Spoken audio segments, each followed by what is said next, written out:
My late wife, Trish, and I formed Us Against Alzheimer's in 2010 because we were frustrated and angry at the lack of pace and energy and passion in the Alzheimer's movement. Her grandmother had died of this disease, her mother had died of this disease.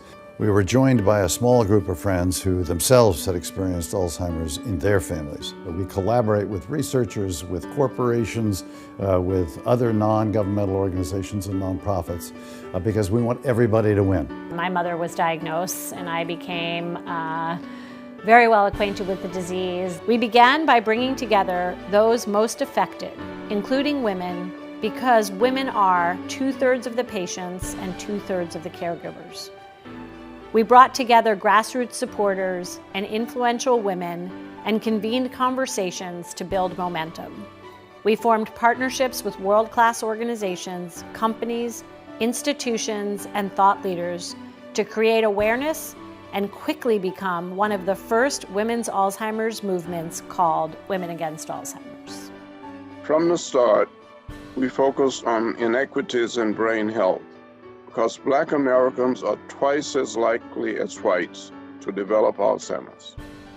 We established African Americans Against Alzheimer's to promote brain health, research equity, and healthy aging among the Black community. We built the first ever coalition of community-based organizations coordinating Alzheimer's awareness and brain health promotion efforts in the Latino community.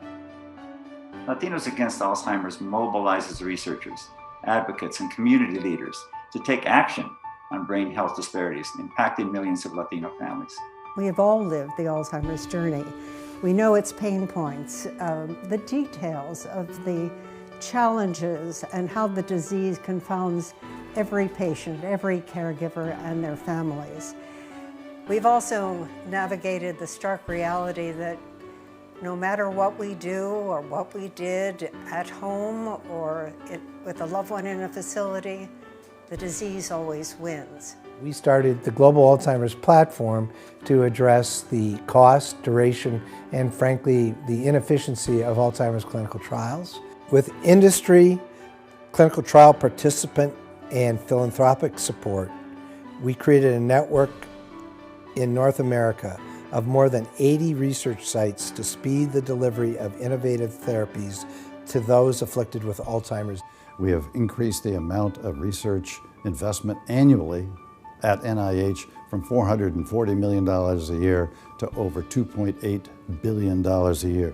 We have a clinical trial network that is speeding clinical innovations to market. And we're going to have 3 drugs on market next year for the first time since 2004. Our team is working harder than ever for the millions of Americans who are suffering from Alzheimer's, and indeed for those that have experienced COVID in their families and Alzheimer's as well. Because of them, thanks to you, there's hope on the horizon. Join us. Come join us. Join us. Join us. Join us. Join us.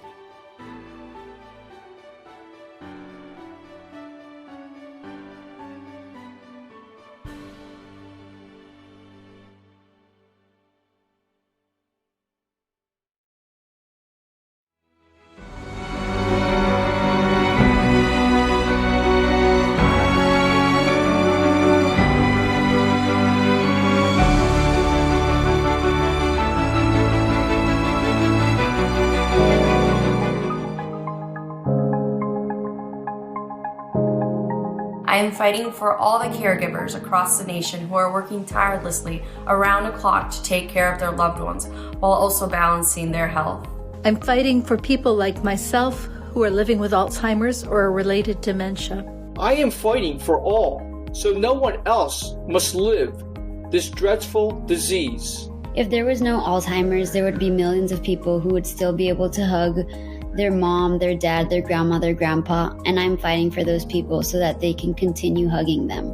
Tonight, we're fighting for a care and a cure in memory of the 8 family members for whom we and our immediate families cared, who either had Alzheimer's disease or vascular dementia. I'm fighting for the possibility to spread happiness despite having this disease. I am fighting for a future we can all remember.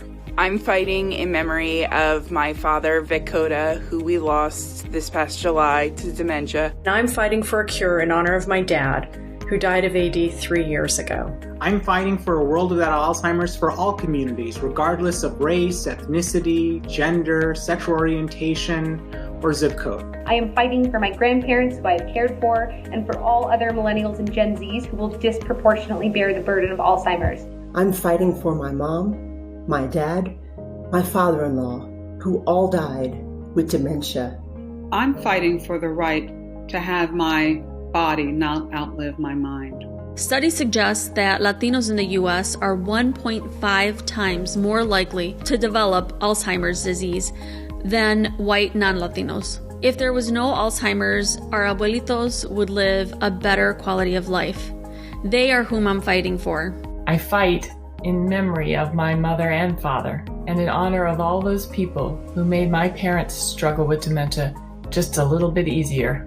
I am fighting for my grandfather who suffered from dementia, but also for the almost 6 million people suffering from the disease in the U.S. and the over 15 million unpaid family caregivers. I am fighting in memory of my parents. We are fighting for my mom and all those who live with this disease. We need more research. We need more resources and tools to support people living with all forms of dementia and their family caregivers. 3 generations of my family over 40 years, I'm fighting against this disease for my kids and my grandkids. Join us.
Hello, I'm Errol Comer, longtime advocate and a founding board member of Us Against Alzheimer's.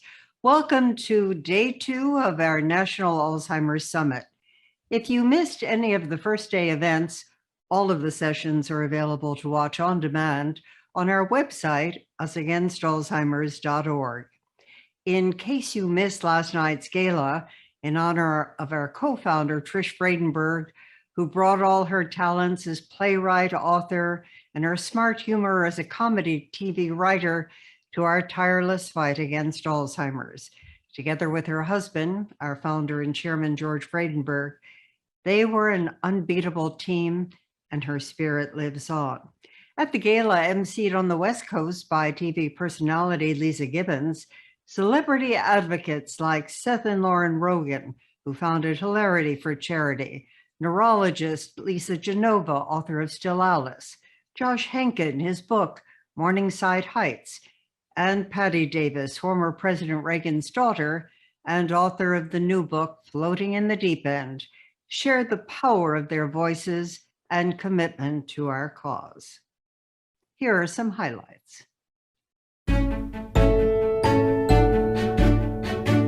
When my mom Adele was diagnosed with Alzheimer's when she was 55, Seth and I were just 25 years old. We never expected at that point in our lives to be managing the devastating decline of a parent. So we did what we knew best. We turned to comedy and entertainment to bring light to Alzheimer's for young caregivers like us who needed support. We also set out to share what we've learned about brain health in interesting and fun ways. I took on my alter ego as Professor Seth Rogen, and I created coursework which teaches young people that Alzheimer's actually begins in the brain up to 20 to 30 years before the onset of symptoms, and there is no better time than now to start building a more Alzheimer's resistant brain.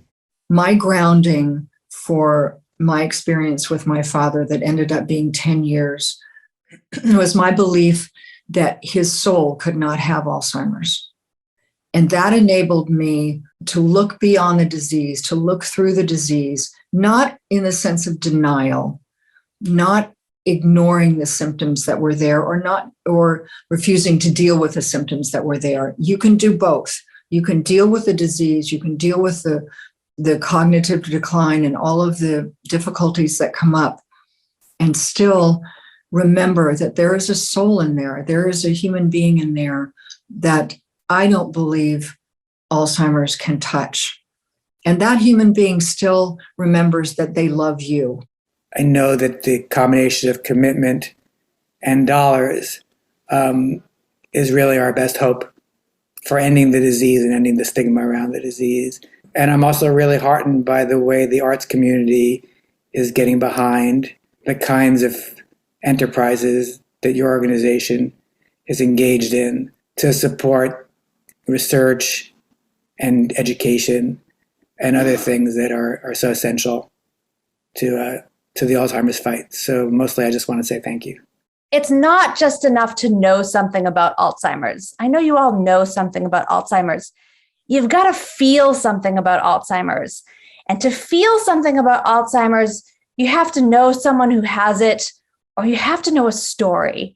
And so for you all out there who know Alzheimer's, who feel something about Alzheimer's, tell your stories. This is how we're going to get more and more people to care about this disease, to really feel something about it. And the more people who care about this disease, who make it a priority, the more we're going to see collaborations, a galvanized world committed to ending this disease. This isn't false hope. This isn't Pollyanna rose-colored glasses. I've been in this game for a while, and this is the most exciting, most hopeful moment we've seen in a very real way. And I'm texting with George Vradenburg yesterday, and he's sending me what you all are up to with respect to gathering the world's most badass researchers, resources, minds across the globe to kick this disease's ass. We can do this. We can do this, and we have to.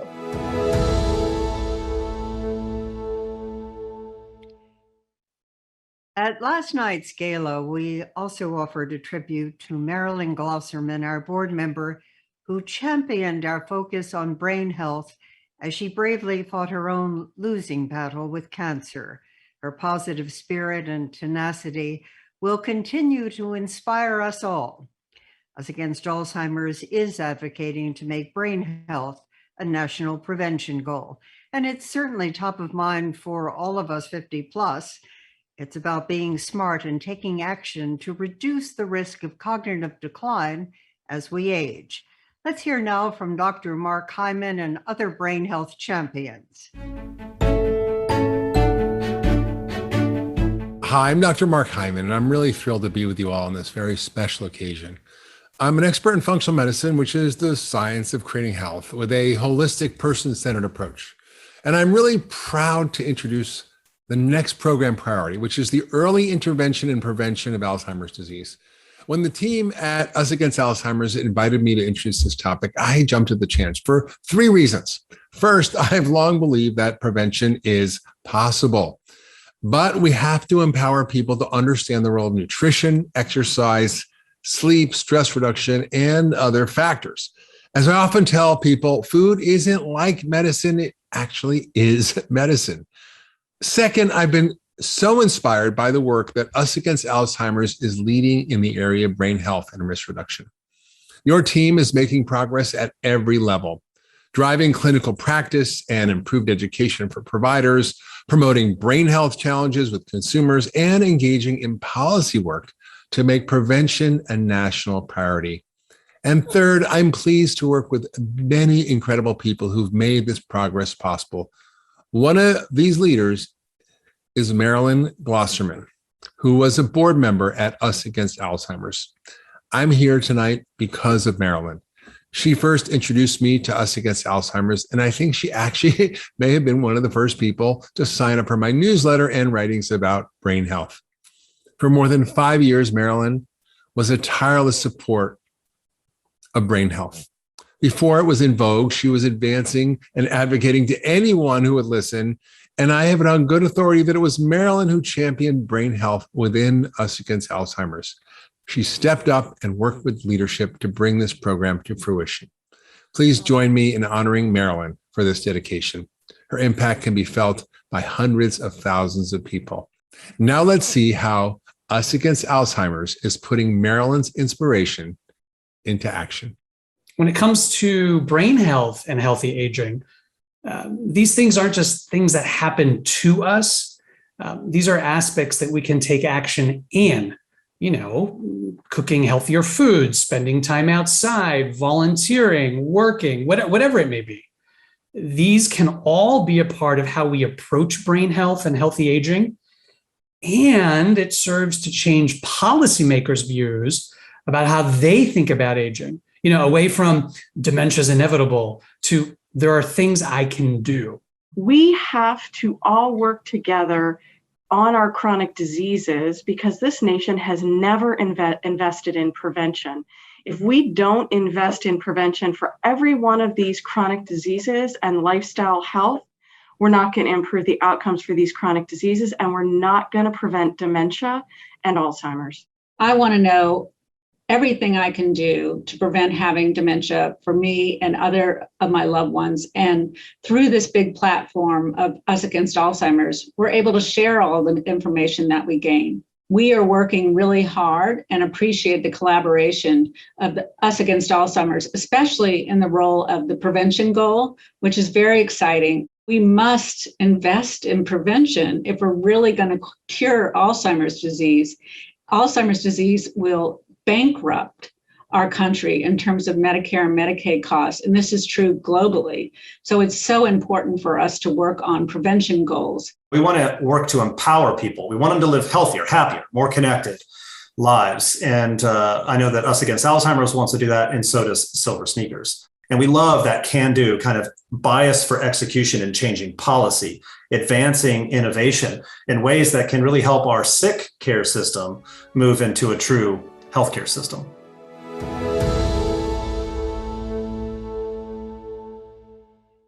Us Against Alzheimer's Brain Guide is one more way we empower people to privately test their own memory and then receive online and customized resources.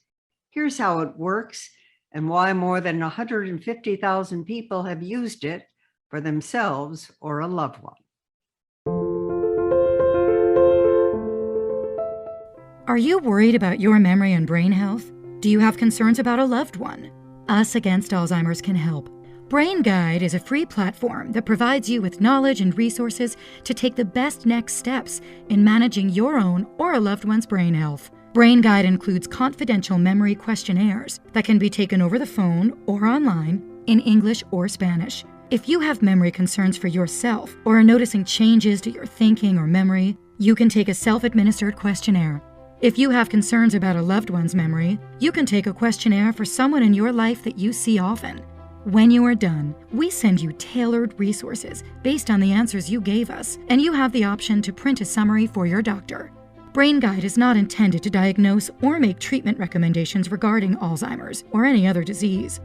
First steps can be tough, but just one small step now can help you take every step that follows with confidence. Visit mybrainguide.org or call 855-BRAIN-411 to learn more. Brain Guide is about empowerment, fairness, and healthcare equity, making medical information accessible in as many ways as possible and to as many people as possible. By making this platform free, we remove the cost barrier for underserved communities. By making this platform accessible through both an internet and phone connection, we're getting critical information to disenfranchised communities. And we know access is just as important as improving healthcare as cost and quality. Early detection will be key in the future to addressing the rising incidence of Alzheimer's disease in Latino populations and other communities of color. Brain Guide is an easy-to-use tool available in both English and Spanish. As a result, I think it really will make a difference in placing resources at the hands of patients and their families to take the first step in learning about their own memory health. The key to diagnosing or to treating Alzheimer's disease, in my personal opinion, is early diagnosis. The longer you wait with the question of whether or not you have Alzheimer's disease or any kind of a memory problem or dementia, the harder it will be to manage that disease. And the way to do that is to be able to figure out, what is going on and what do you do next. And that's what Brain Guide does. It gives you something actually in your hand, if you choose to print it, to actually bring to your physician, because the key is to not delay your evaluation. I was diagnosed in 2014 with early onset Alzheimer's. I am the third generation in my family with Alzheimer's. My mom died 4 years ago with it, and my aunt died 5 years ago. I wish I had had Brain Guide back when I was being diagnosed, because I was having problems and couldn't quite understand what it was. I wanted to contribute it to just getting old, but when I look at the Brain Guide questionnaire, it really specifically addresses where you are in your journey. It's very helpful to have that to give to your neurologist or your doctor, and then you can proceed on to find ways of coping and dealing with it. I believe Brain Guide is a phenomenal resource. It just has everything in one place. I love that. You can get information about what to expect along the journey, and that's so helpful for caregivers.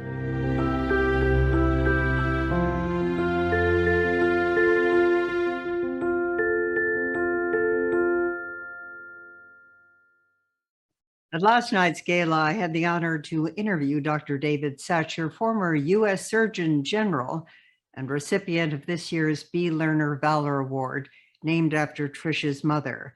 Dr. Satcher will be featured later today at our summit. A deep commitment to health equity is a foundational pillar for Us Against Alzheimer's and has guided our advocacy since the beginning. We believe it's part of our DNA. We knew that those most impacted by Alzheimer's needed the biggest voice and the most support. USA2's networks, Women Against Alzheimer's, African Americans Against Alzheimer's, and Latinos Against Alzheimer's have advocated for these communities ever since. Here are their voices. Thank you, Us Against Alzheimer's, for your consistent inclusion and consideration of nurses in the main pillars of your work and initiatives focused on early intervention, health equity, and access that is particularly important for historically marginalized communities. The Center for Brain Health Equity reflects our organization's long-term commitment and mission to improve the health of Latinos throughout the country. It's important to recognize different voices from different communities in our fight against brain diseases. Just as we have seen over the past year from the impact of COVID-19, Alzheimer's is a disease that disproportionately affects women and people of color. 65% of Alzheimer's patients are women. And by 2030, less than 10 years from now, 40% of Americans living with Alzheimer's will be Latino or African American. We have to change this. The National Black Nurses Association has over 200,000 professional nurses, LPNs, and nursing students, and really advocates for the African American community and healthcare disparities. And the partnership between the two of us has been phenomenal. Together, we can have an empowered voice to really change things. We're serving 24 Latino caregivers with text messages to help them care for themselves and their loved ones. And the other one, we've been able to train 59 primary care providers in how to serve Latino families with dementia. AARP is pleased to partner with Us Against Alzheimer's as we both advocate for equitable care policies that cover and support not just those living with Alzheimer's and other related dementias, but their family caregivers.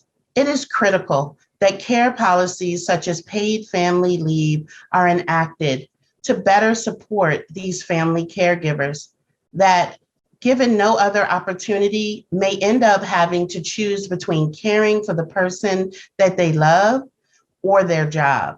Us Against Alzheimer's has helped to drive impact in our local community based on their innovation and support. This partnership is, I call it a movement in that there is always an ongoing effort to make sure that these communities are served in excellence.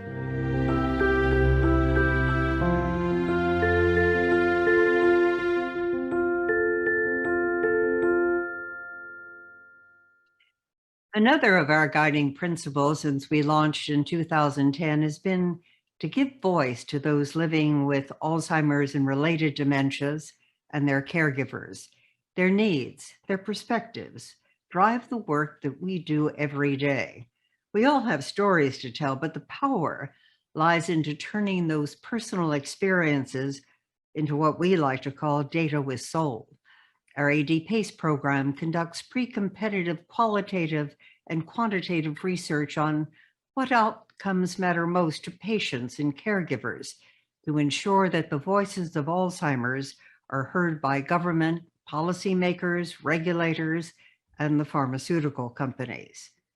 Through Us Against Alzheimer's A-List, an engaged, research-ready online community of close to 10,000 people living or caring with someone with Alzheimer's, as well as healthy adults interested in brain health, we take the pulse of the greater Alzheimer's community and share back the results in a timely way that validates and reinforces no family is alone in their journey.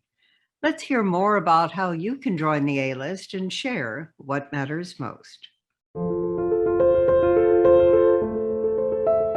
The A-List is valuable to research, to my research, because I believe that researching the authentic voice of the person living with dementia and the caregiver, care partner, is really powerful in understanding any burden that is experienced and understanding what the needs are and how to address issues that they may face. We cannot give best care without understanding that, especially without understanding the unique needs of a diverse population.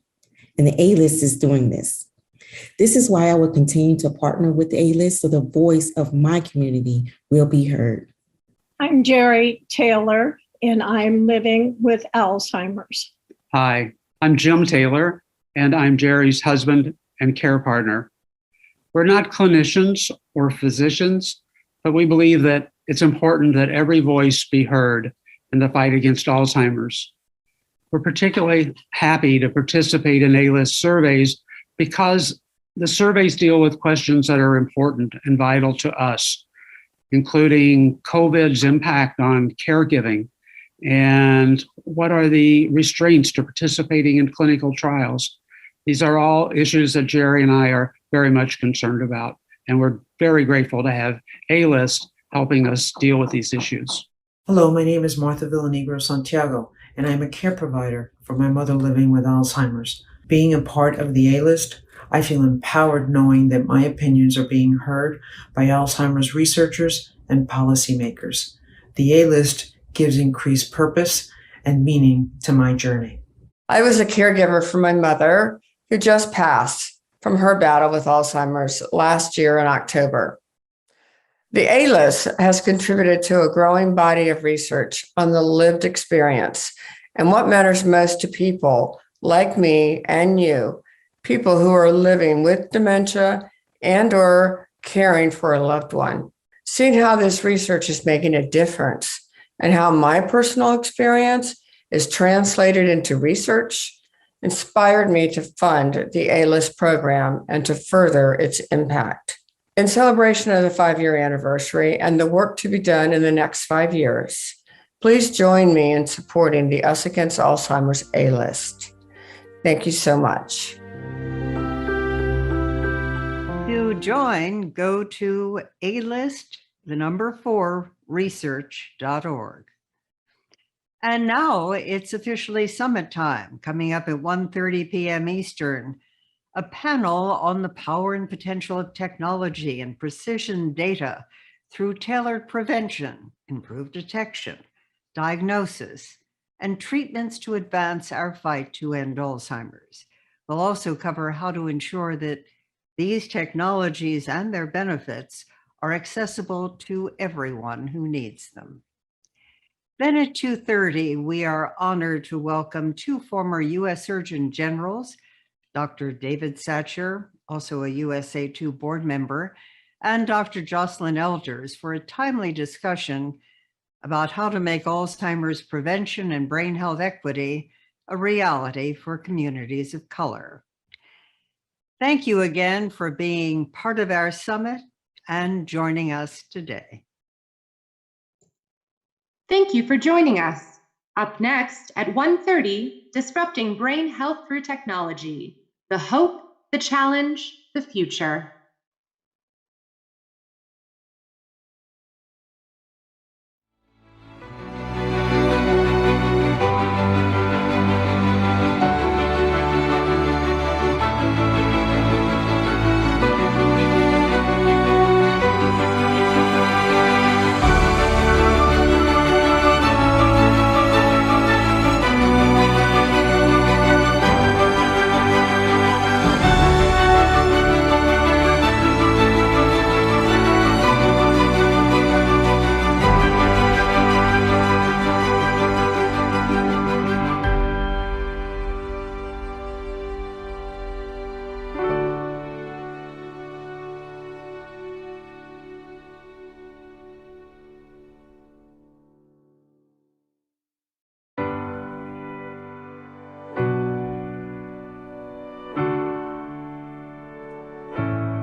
Hello, I'm Mary Michael, and I'm proud to represent Otsuka America Pharmaceutical Incorporated, as well as the Global Council on Alzheimer's Disease, or GCAD.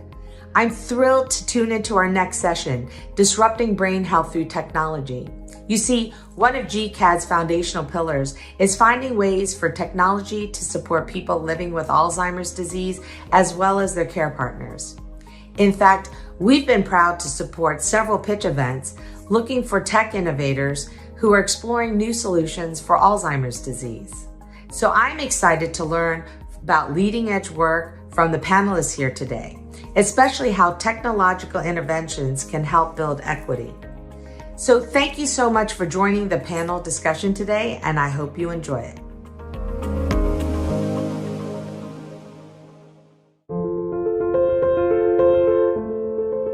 Hello, ladies and gentlemen. My name is Brian Van Buren. I live in Charlotte, North Carolina. I'm third generation in my family. My mom was diagnosed and died 5 years ago, and my aunt 4 years ago. There was never a question of if I was going to get Alzheimer's, more than when I was going to get Alzheimer's. I have two roommates, Alexa and Siri. So when I come into the house now, I tell Alexa where my keys are. She tells me when to take my meds, when to feed the dog, when to go to bed. So it's kind of like having a second person as a case manager, but it's a machine, and it's extremely helpful. I don't think I could live independently without having that. Many people don't have the instruments or even can afford it. So there's got to be some way of getting those to underserved communities, and they would help them with their daily living like it has for me. Let's get started with the next technology panel.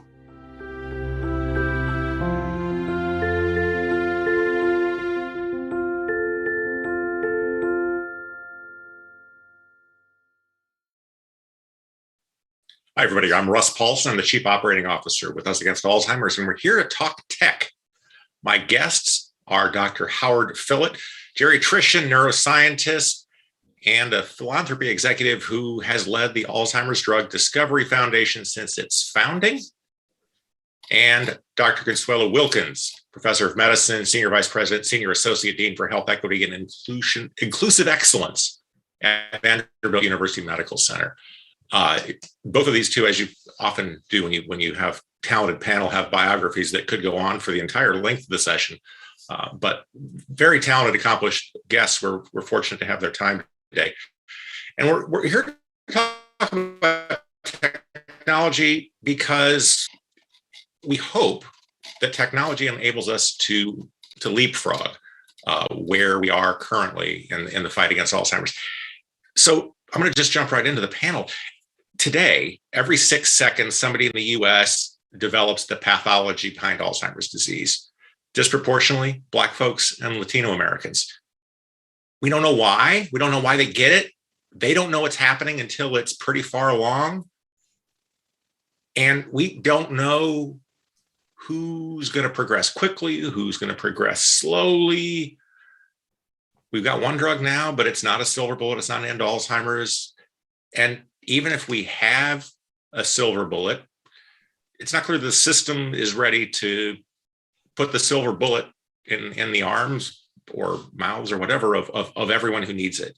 So the question for the summer overall is, are we ready to end Alzheimer's? I think the answer is, boy, do we have a long way to go. I know that we've got reason to believe that there's progress, but we still have a long way to go.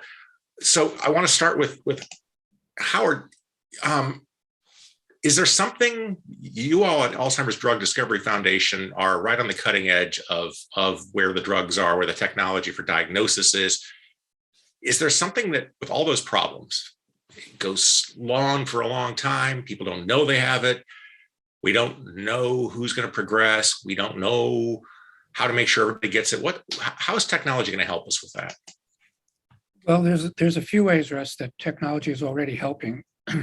I think one of the most significant advances that's going to help us to develop new drugs and also create early detection in primary care or in specialty care is the advanced technology to be able to detect very, very minute quantities of a protein in the blood, what we call femtomolar or picomolar amounts of things like beta amyloid and tau in the blood.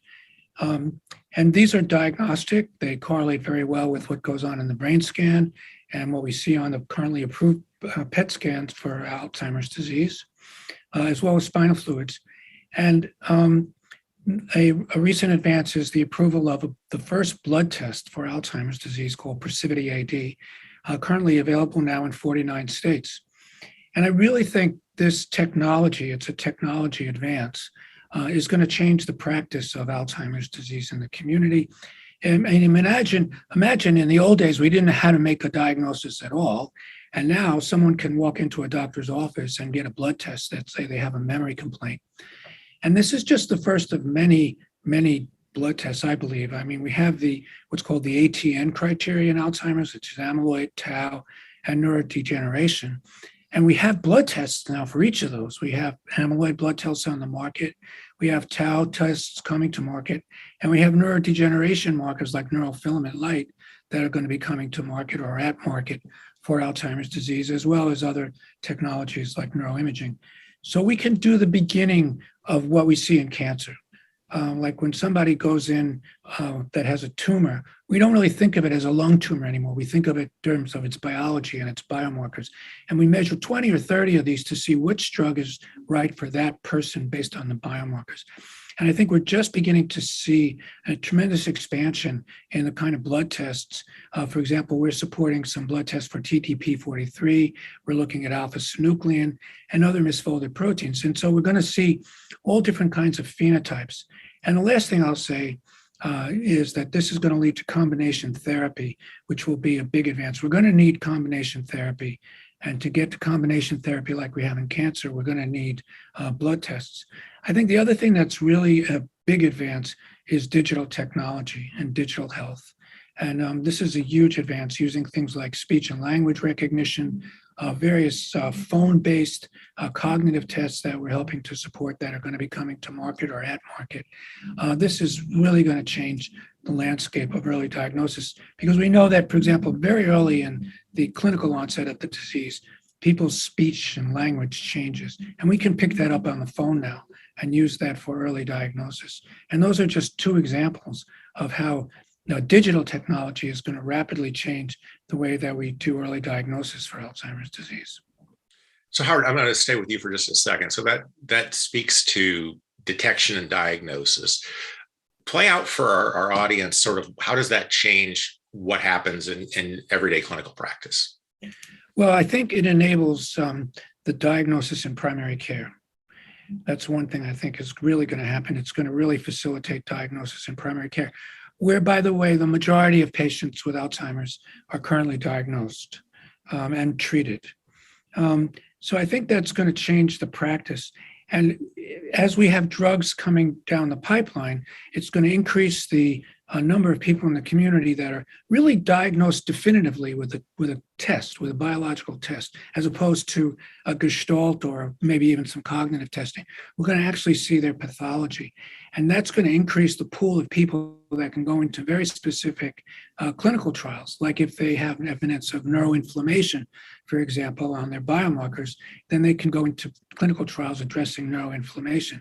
And I think the other thing, again, with the digital technology is it's also going to facilitate the way we do clinical trials. It's going to make them much cheaper, and it's going to increase enrollment from the community. And I think that's going to be the next step. But I always like to say I've never met, in over 40 years of practice in Alzheimer's, taking care of patients and their families, I've never met a patient or a family that I couldn't help. And I really find that, we need to give, I think that Alzheimer patients deserve a definitive diagnosis, and then they deserve definitive care. They all need help. And I think by getting a definitive biological diagnosis, we can help doctors to understand that these are people that have a progressive disease that requires care until we get to drugs that are disease-modifying drugs and that world of combination therapy, where we'll be able to step up care with treatment. So for most people in the Alzheimer's pathway, the path to diagnosis is not straightforward. It often comes late, and it comes with some fudging from the clinician. Sometimes usually there's at some point, if you're lucky, you get an MRI, and then you can get any one of a number of diagnoses that are dementia related, but not Alzheimer's. What's the blood test will allow us to say, nope, it's Alzheimer's. It's not one of the other dementias. What's that do for someone? Well, and eventually what's going to happen is that we're going to say it's not just Alzheimer's. It might be an alpha-synucleinopathy. It might be a tauopathy. It might be a hippocampal sclerosis, which would be TDP-43, or one of the frontotemporal dementias. But I think the other thing that's going to happen is that arguably, and it's very much based on patient values and preferences through shared decision-making, but we already know that we can use these blood tests in people with MCI. And we already know that the neuroimaging tests and the spinal fluid tests and the blood tests can identify people at risk who are asymptomatic or pre-symptomatic. And what that's enabling is prevention. And so when we talk about things like diet and exercise and comorbidity management of diabetes and hypertension, we can also talk about early diagnosis. And say somebody's 55, and yeah, they're going to exercise and they're going to pay attention to their diet, but now give them a blood test that says that they're already cooking Alzheimer's disease because their beta amyloid tau profile in the blood is abnormal.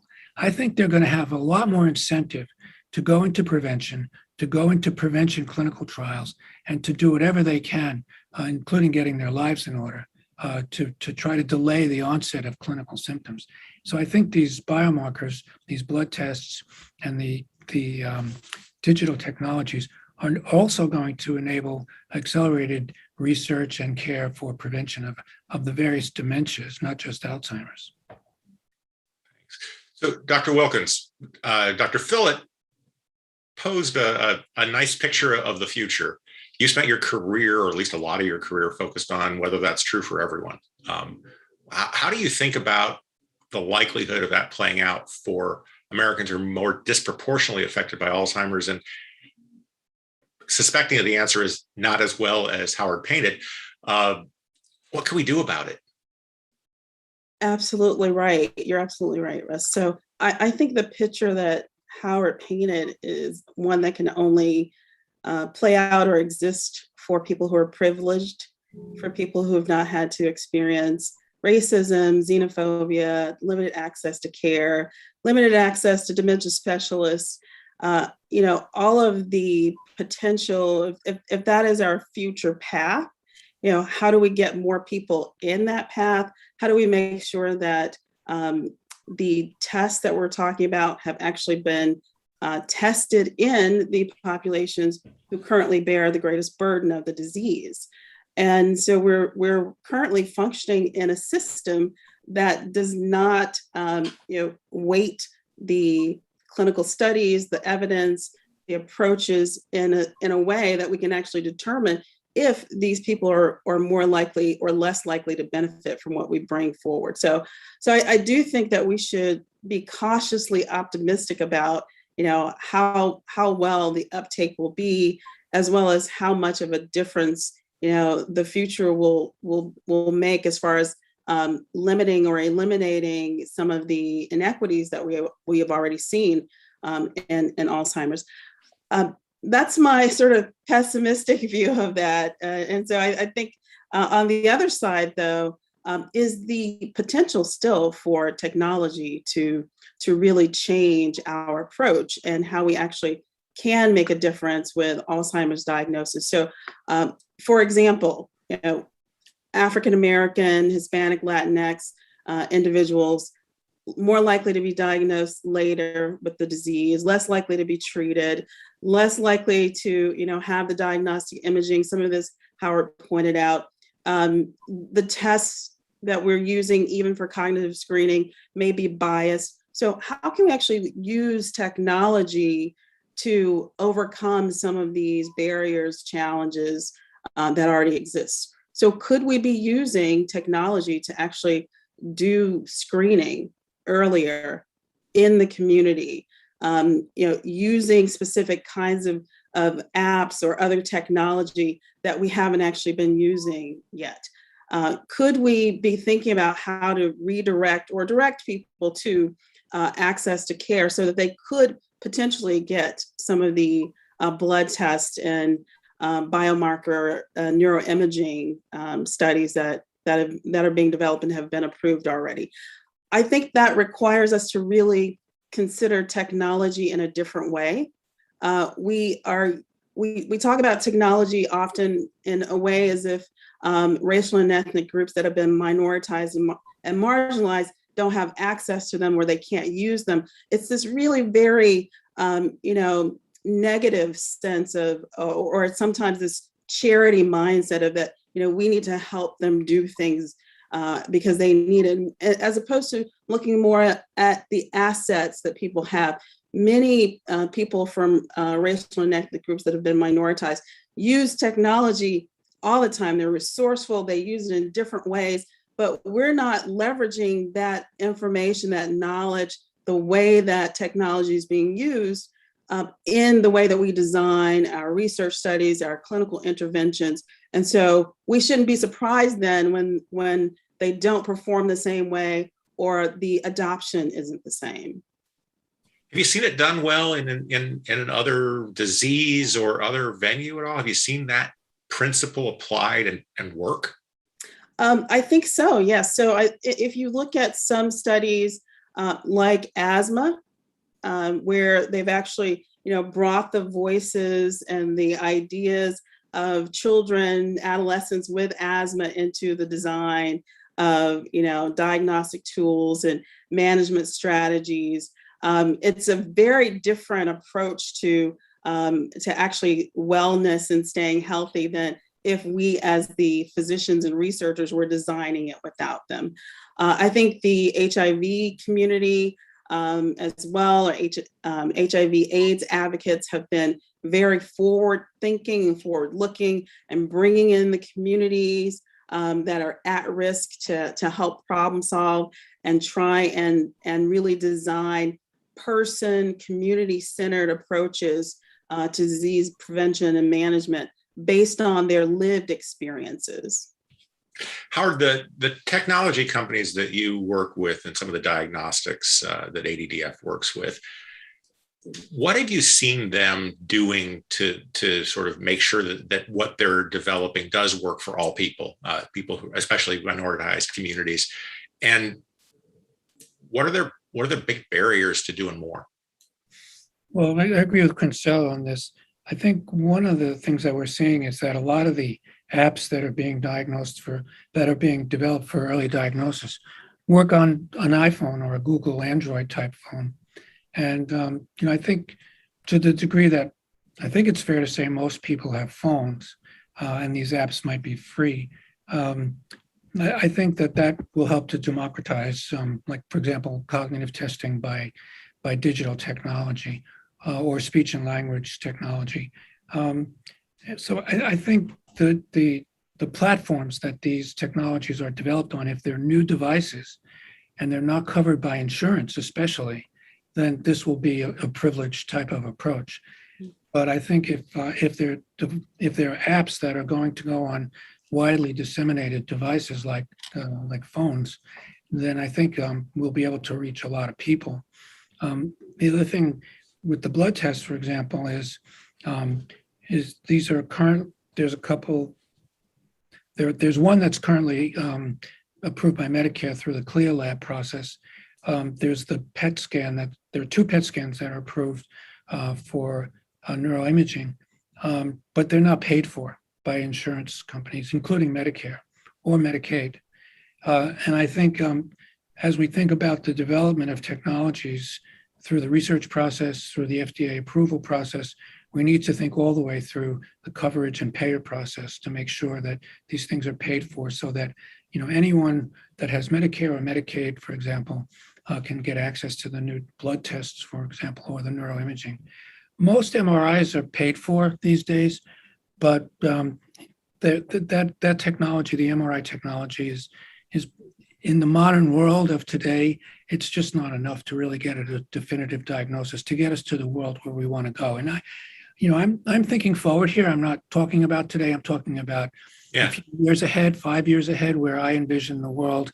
It's going to look a lot more like cancer, and it's not just Alzheimer's. We know that from David Bennett's work. So he defined 293 different subtypes of dementia based on the pathology. And we have to reflect that variation in pathology in the blood tests to get to, this precision medicine and combination therapy that we see in oncology and cancer. So I'm kind of thinking forward, a few years ahead, but I think we need to consider how we address particularly the insurance issue so that we can democratize this. I want to come back to precision medicine in just a second, but let me ask you about PET scans, Howard. Do you see a world, because PET scans are a hurdle. They're costly and they're not available everywhere, whereas blood tests are available everywhere. So to Consuelo's point about sort of democratizing, it's hard to democratize a really scarce resource that's geographically restricted. Do you see a point where the blood tests and other potential biomarkers would obviate the need for a PET scan at all completely? Absolutely. I mean, the Precision test is one example, and the others that are coming down in the pipeline that are close to approval for tau, including tau and phospho-tau and other beta amyloid tests, they're approved and researched based on the correlation of the blood test with the neuroimaging, right, or with the spinal fluid. But I think, especially in clinical practice, they need to replace the neuroimaging because the neuroimaging, as you mentioned, especially the PET imaging, involves radioactivity, microdoses, but still radioactivity. It requires a cyclotron. There's not that many of them everywhere. The test takes an hour and a half. And it costs here in New York, it's $8,000 and you got to pay out of pocket. So there's, forget, like no one's, but right now the cost of the blood test that's available, which is not approved for payment yet, but I think the cost will come down dramatically as we get more volume out there. It's about $1,000. And I do hope that some of the payers will start to pay for the blood tests. I think that's going to be an interesting challenge and interesting thing to see if the payers, Medicare in particular, will pay for the blood tests. That would be a major advance, and I hope that they will. And then we can, with the precision of a blood test, starting with just is it amyloid or not, right now you can't, the 243 subtypes, you can't tell from a PET scan anyhow, right? That's going to take something other than PET imaging. So the blood really is sort of the window to future precision diagnosis. Yeah, the blood would have to be then the research on some of those more uncommon types of blood tests, like the TDP-43, for example, which we see in frontotemporal dementia and hippocampal sclerosis, and in some people with Alzheimer's disease, where most people have a mixed dementia, right? So they have amyloid and tau and TDP-43, and then you want drugs for each of the misfolded proteins or some sort of parsimonious pleiotropic drug for all of the misfolded proteins.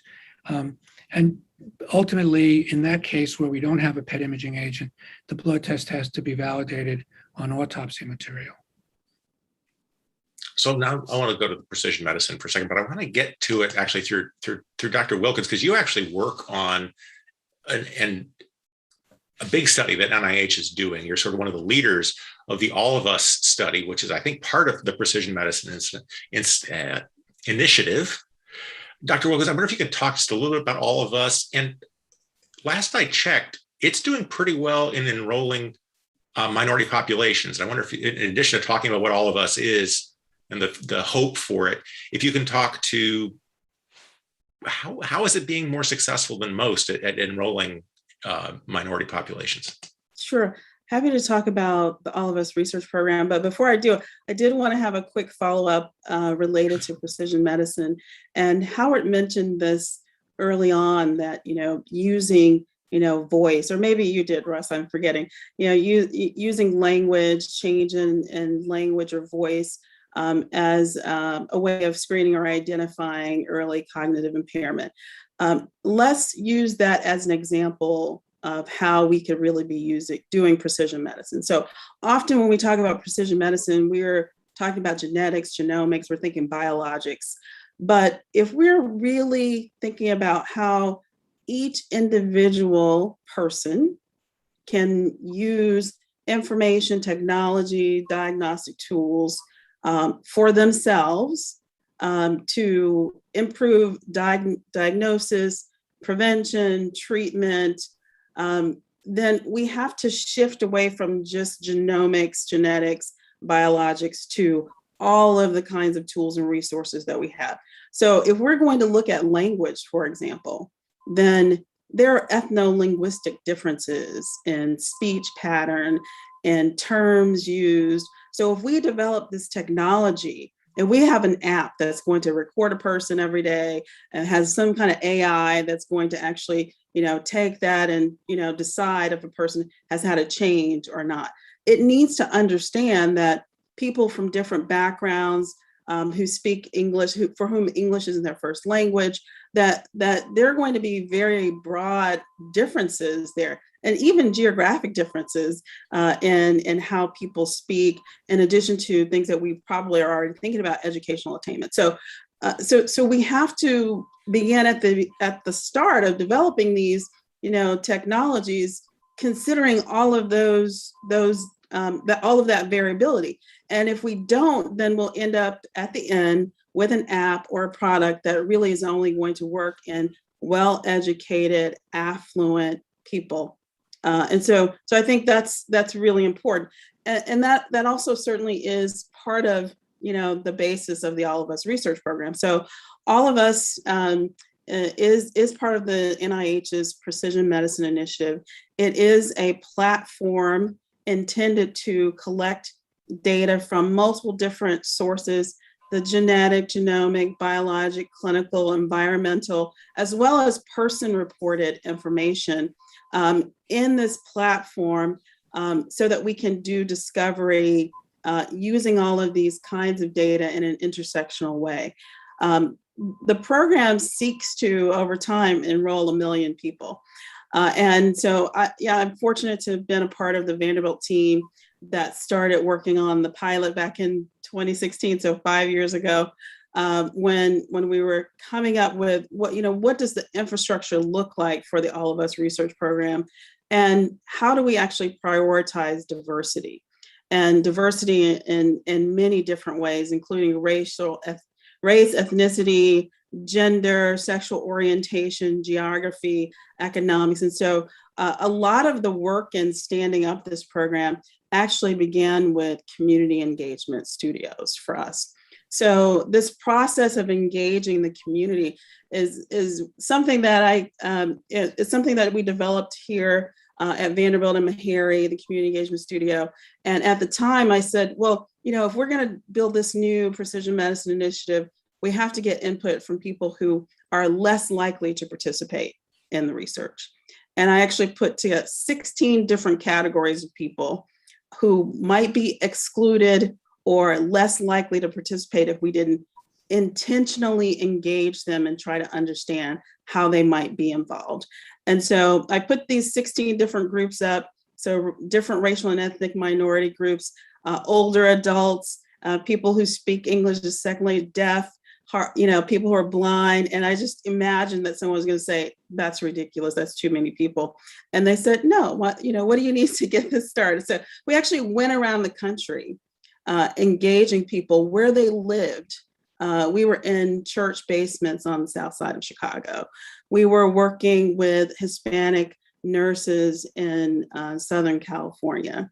We were working with a deaf community in Rochester. So we really did our best to bring that lived experience into the infrastructure of the program. And right now, with more than 340,000 people who actually are participants in All of Us now, about half, a little more than half of them are racial and ethnic minorities. Amazing. So, and I'm just curious now, when you did the 16, was 16 with intersections or 16 columns and then there were intersections among the different groups? Well, the intersectionality is a completely different question. So it's hard. Everybody has more than one identity, Yeah. And it's something that we did make a lot of efforts to capture in the community engagement studios. These were usually 8 to 12 people. So we did 77 of these. So it was at least 4 different studios in each of these 16 groups. So it gets it's hard to track without a visual there. But what we actually just finished doing in the All of Us research program is of the participants, we want to know what kind of information we should be returning to them, what would be valuable for them to receive, and also how would they use it. So we designed a survey that would go out to 20,000. Well, the goal was 20,000 of the participants to complete it. And by the time we finished with the intersections, we had 126 different groups. So the intersections included race, ethnicity, gender, sex, educational attainment, health literacy, if your primary language was Spanish or English, income, and so the sexual orientation. So, this really huge list of groups, different groups, that allowed us to, I think, really importantly show a few things. One is that we've been seeing these overall low response rates to some of the surveys, and they have tended to track to racial and ethnic minority groups. But when we look at the intersection, we actually were able to show that for racial and ethnic minorities who are higher income, higher educational attainment, they were responding similar to or closer to white people who had higher education, higher income. And that when we looked at actually at health literacy, nobody, regardless of their race or ethnicity, was really responding to these surveys. And so, this intersection where we often conflate all of these other social disadvantages with disparities and presume they're due to race and not really considering these social determinants. When you have a study that big, you're able to actually start to look at that intersection in a different way. Big numbers help. Yeah. So I want to ask one more question, and then we want to go to the chat for questions. And folks, if you haven't chatted in your questions, do so now. We have about a little less than 15 minutes left of the panel, and I think we could talk for all afternoon, but there's another panel that's going to want to come on. So Howard, what Consuelo was just talking about, the All of Us initiative, kind of came out of really a cancer paradigm. And as I understand it, they don't even ask a whole lot of questions that are really relevant to Alzheimer's research.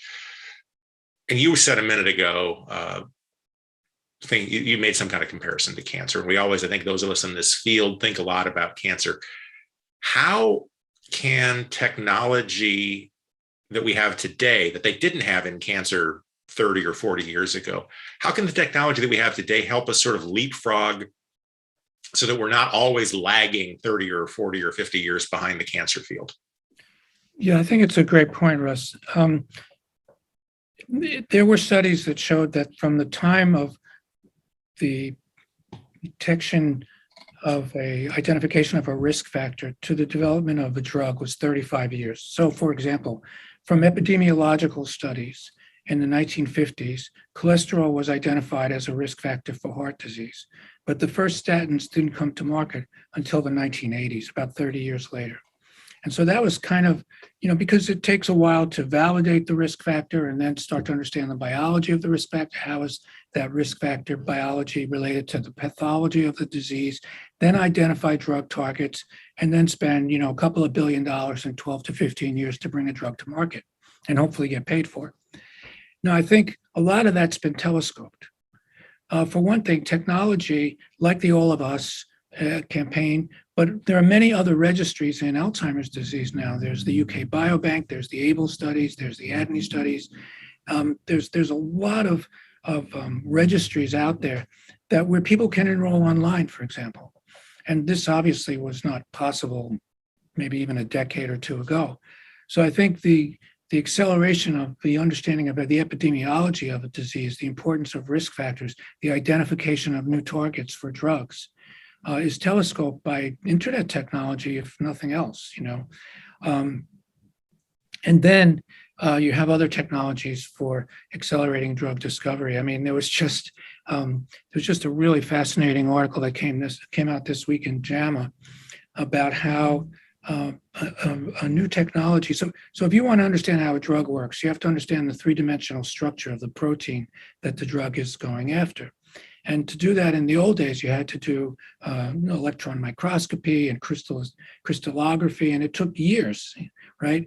But now that we have the genome, we can predict the protein structure, which means we can predict the folding, which means we can do all this on a computer in a day.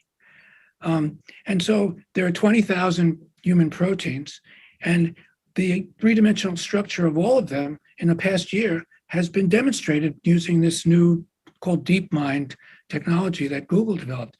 I was reading in JAMA, there are 280 million different proteins that have been identified in the world. And Google's identified the three-dimensional structure of half of them in the last few months. This is going to change the time to developing new drugs dramatically.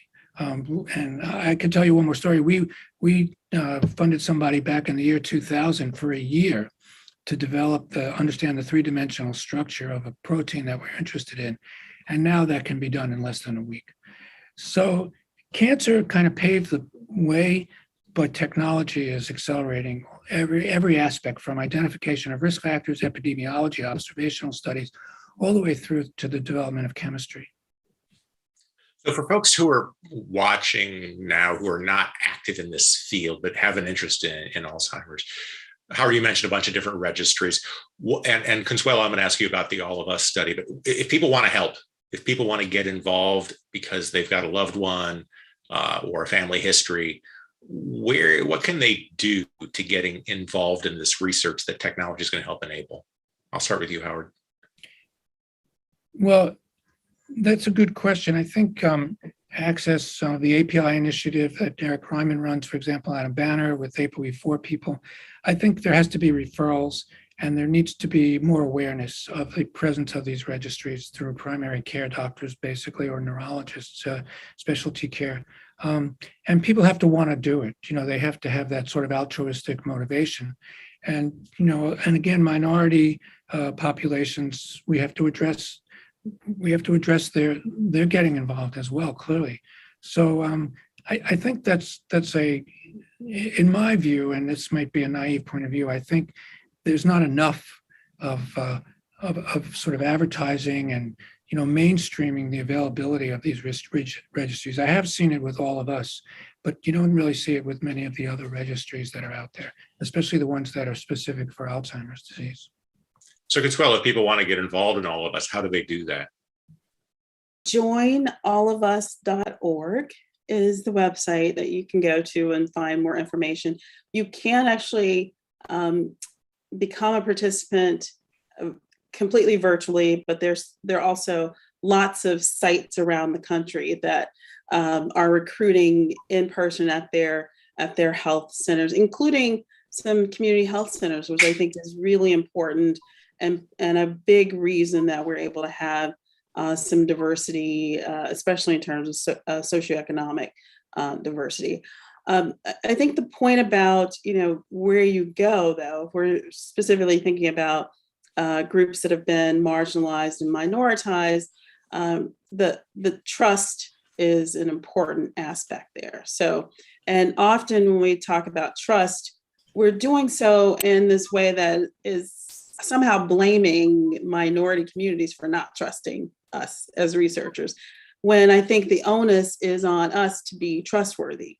So what are we doing as researchers, as organizations, as companies to demonstrate our trustworthiness and to provide some mutual benefit to communities that are going to really come to the table and help support research? So my push would be for people who are looking to engage is to look for your local Alzheimer's Research Center and see what studies are available there. I think obviously Us Against Alzheimer's, the Alzheimer's Association, have been doing, I think, a great job of increasing the awareness of research, the importance of it. And I think that's those are trusted sources that people should go to find out information about research. We should not expect that folks who've not participated in research before are going to, sign up online, though. I think that's we have to remove those barriers. We have to make it easy to access, and we have to make them feel like they belong there. Thanks. So, Howard, I want to go back to one of the first questions we got in the chat, which is for you. And you had said early on when I asked you about technology, you talked about speech changes. How does that? The question is, how does that work? Yeah, it's a great question, and as Consuelo said, one of the things we have to do is we have to look at 24 different languages and dialects, and it gets complicated. But there are aspects of speech. If you think about, maybe hearing somebody on TV or a grandfather or something, you kind of look back and say, he was talking kind of funny back a few years ago, and we just thought he was getting old. But people lose their vocabulary. They lose their grammar, they lose their prosody, kind of the tone of the speech. They lose their syntax. So there's very specific aspects of language that are simple to measure, that can be, not just subjective, but actually objective measures of speech that can be mined against what is a normal person or even a person against themselves. So, as we track people over time, and there's two ways to do this. One is passive and the other is active. So in the active mode, you kind of have to sign into the app and talk into the app. But in the passive mode, every time you get on the phone, your speech might be monitored with your permission and privacy and so on to see how you're progressing and pick up the earliest signs. And, it's not clear how this is going to play out in the marketplace yet. But I will say that it's very clear that there are objective measures of speech that can be dissected and measured and tracked over time, either in individuals or in populations where we rank people against certain norms. And we know what happens to speech and language over time as people go on their journey towards dementia.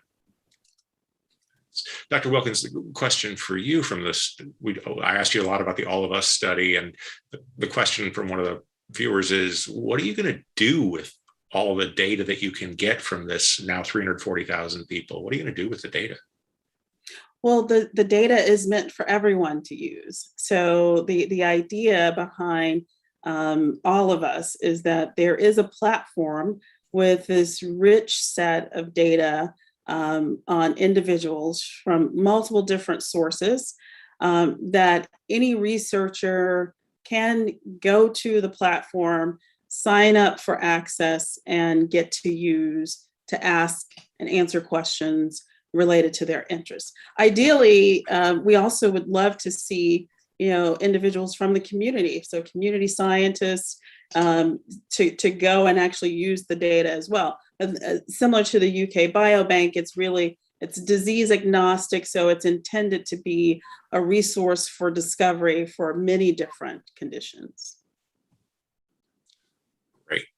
And then I guess the last question, and I don't know if this is exactly technology, but it's an interesting question, I think. We always talk about the increase in the number of people with Alzheimer's.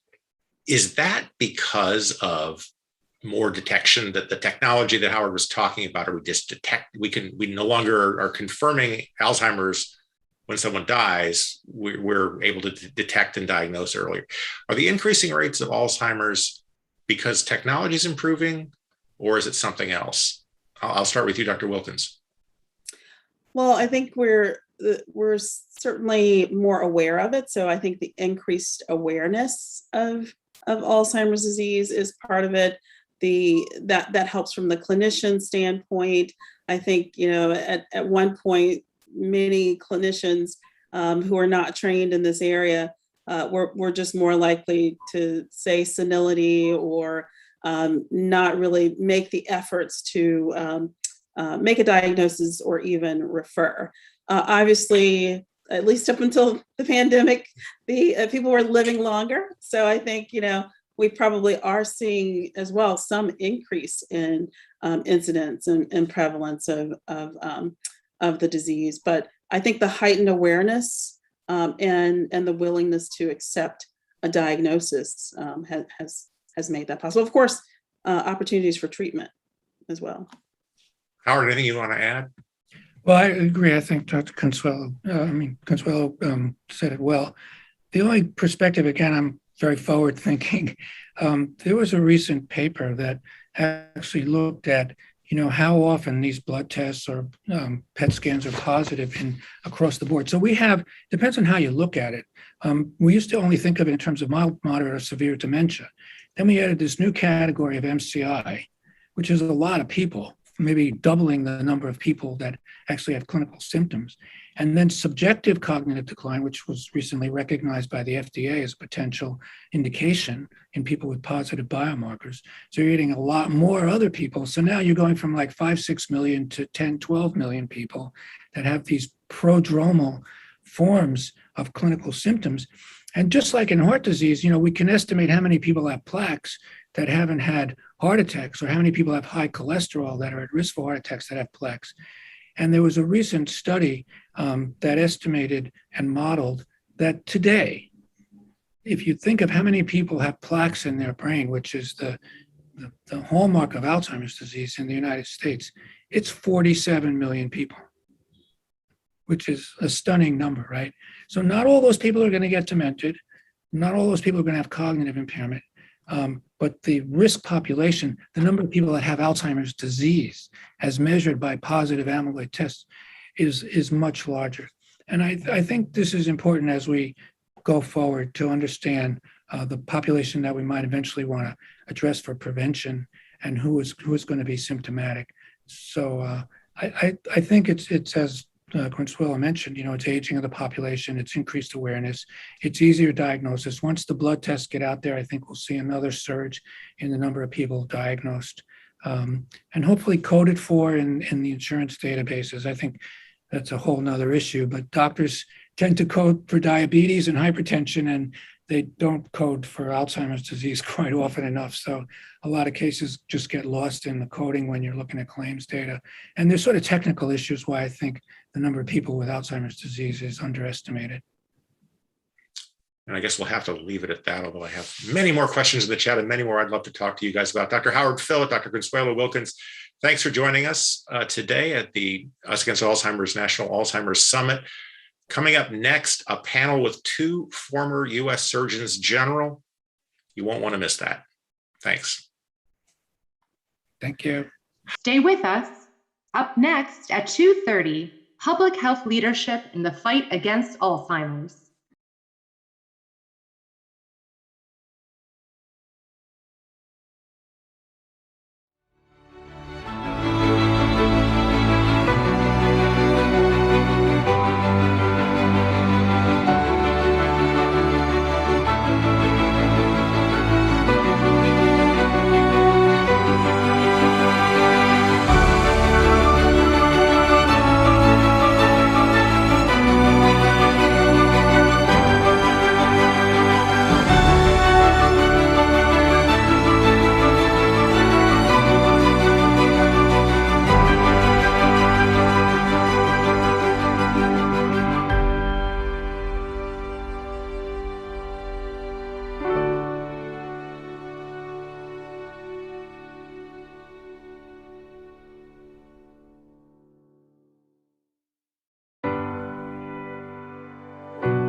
There are more than 50 million Americans providing unpaid care for a loved one. 41 million care for a loved one over 50, making elder care a significant workforce challenge since 60% of caregivers provide care while also holding down a job. This is a growing challenge for the dementia community, as more than 16 million Americans care for a loved one living with dementia, often with little training or community support. 19% of women providing dementia care have had to leave their jobs to care for a loved one. Black and Latino caregivers are more likely to report financial impacts as a result of providing care compared to non-Hispanic white caregivers. With 12 million millennials providing dementia care, even young people are feeling the impacts, especially at work. 33% of millennial dementia caregivers have reported work disruptions due to caregiving, and 14% have stopped working entirely. Despite this great need, we've failed to establish a national paid family and medical leave program and flexible workforce policies. Less than half of employed dementia caregivers report receiving paid family or medical leave to help balance work and family duties. 60% experience problems related to financial pressures caused by not being able to work or having to reduce their hours. This is especially burdensome for communities of color, as Blacks are 2 to 3 times more likely and Latinos are 1.5 times more likely to develop Alzheimer's than non-Hispanic whites. The United States is the only industrialized nation to not have a policy supporting paid family and medical leave for its workers. As our nation ages and millions more try to balance care and work, now is the time to support our nation's caregivers and not force choices that are impossible to make. Our families can't wait. Now is the time.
Hi, I'm Dr. Nicordoli Corte, and I serve as AARP Senior Advisor and National LGBTQ Liaison. You know, right about now, I'm thinking about my great aunt. We used to call her Aunt Slim. And I'm thinking about her valiant fight with Alzheimer's. And it's not lost on me that so many of you gathered today are probably thinking about somebody special to you who's engaged in their valiant fight against Alzheimer's or dementia. And that's why AARP is so proud to support the continued efforts to address this terrible disease, to learn everything we can about this terrible disease and find a cure for this terrible disease. And we can't do that if we're also not engaged in our continued efforts to build equity. To build equity through research, through vigorous advocacy and public engagement.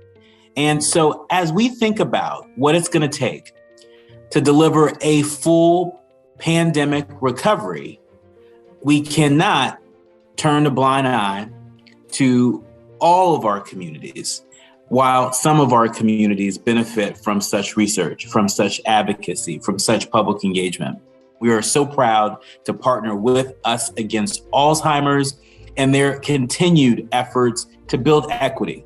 The last thing I'll say before we start the National Alzheimer's Summit is that it's critically important, more now than ever, that we begin to think about this work a little bit differently, that we begin to think about longevity as a justice issue worth fighting for.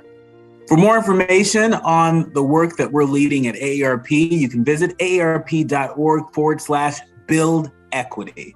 That's aarp.org/build equity. Stay safe, get vaccinated, and enjoy the summit.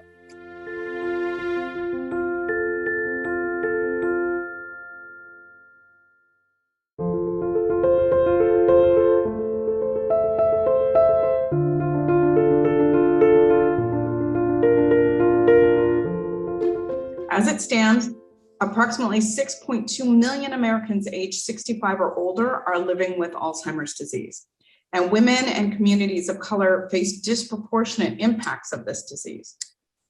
But Alzheimer's and related dementias don't just affect the person that's living with the disease. I'm a working mom whose mother currently has Alzheimer's, and I know all too well the devastating toll that Alzheimer's can have on primary caregivers and families as a whole. Caring for a loved one when you don't know if it's going to be a good day or a hard day can be overwhelming, and at times it can be really heart-wrenching. And that's just one of the challenges that patients and families face. Within the next decade, Black and Latino families are going to face a disproportionate burden of the disease and the challenges that come with it. So we have to think critically about these disparities, and we have to take action now to try to close those gaps in diagnosis, treatment, and care.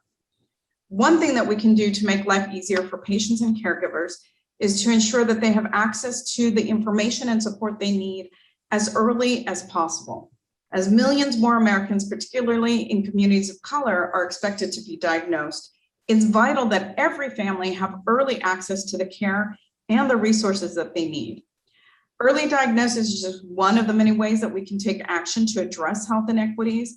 And there is so much more that needs to be done, but we cannot do this alone. And that's why I'm always proud to partner with Us Against Alzheimer's and the organizations that are represented today to discuss additional ways in which we can address brain health and equity.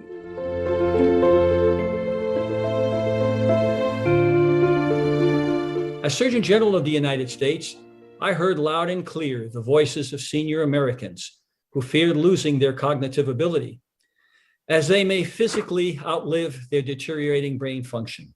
What we do know is that cognitive decline is not inevitable. There is much we can do to prevent and or mitigate cognitive decline from Alzheimer's disease and other dementias.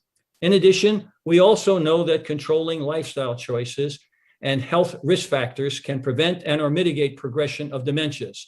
Almost a half of dementias can possibly be prevented by eating healthy, staying physically active, socially connected, never smoking, getting good restful sleep, and aggressive prevention and or treatment of diseases like diabetes and hypertension and obesity.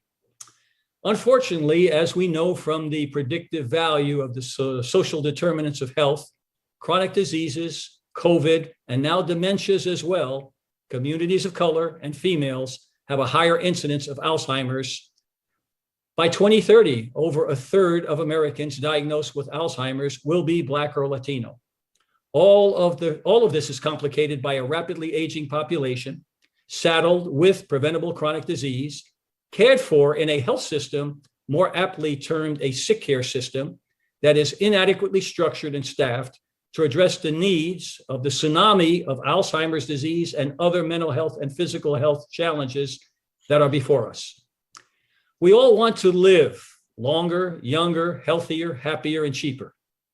Therefore, as a nation, we must prioritize healthy aging with a focus on prevention and treatment of dementias like Alzheimer's.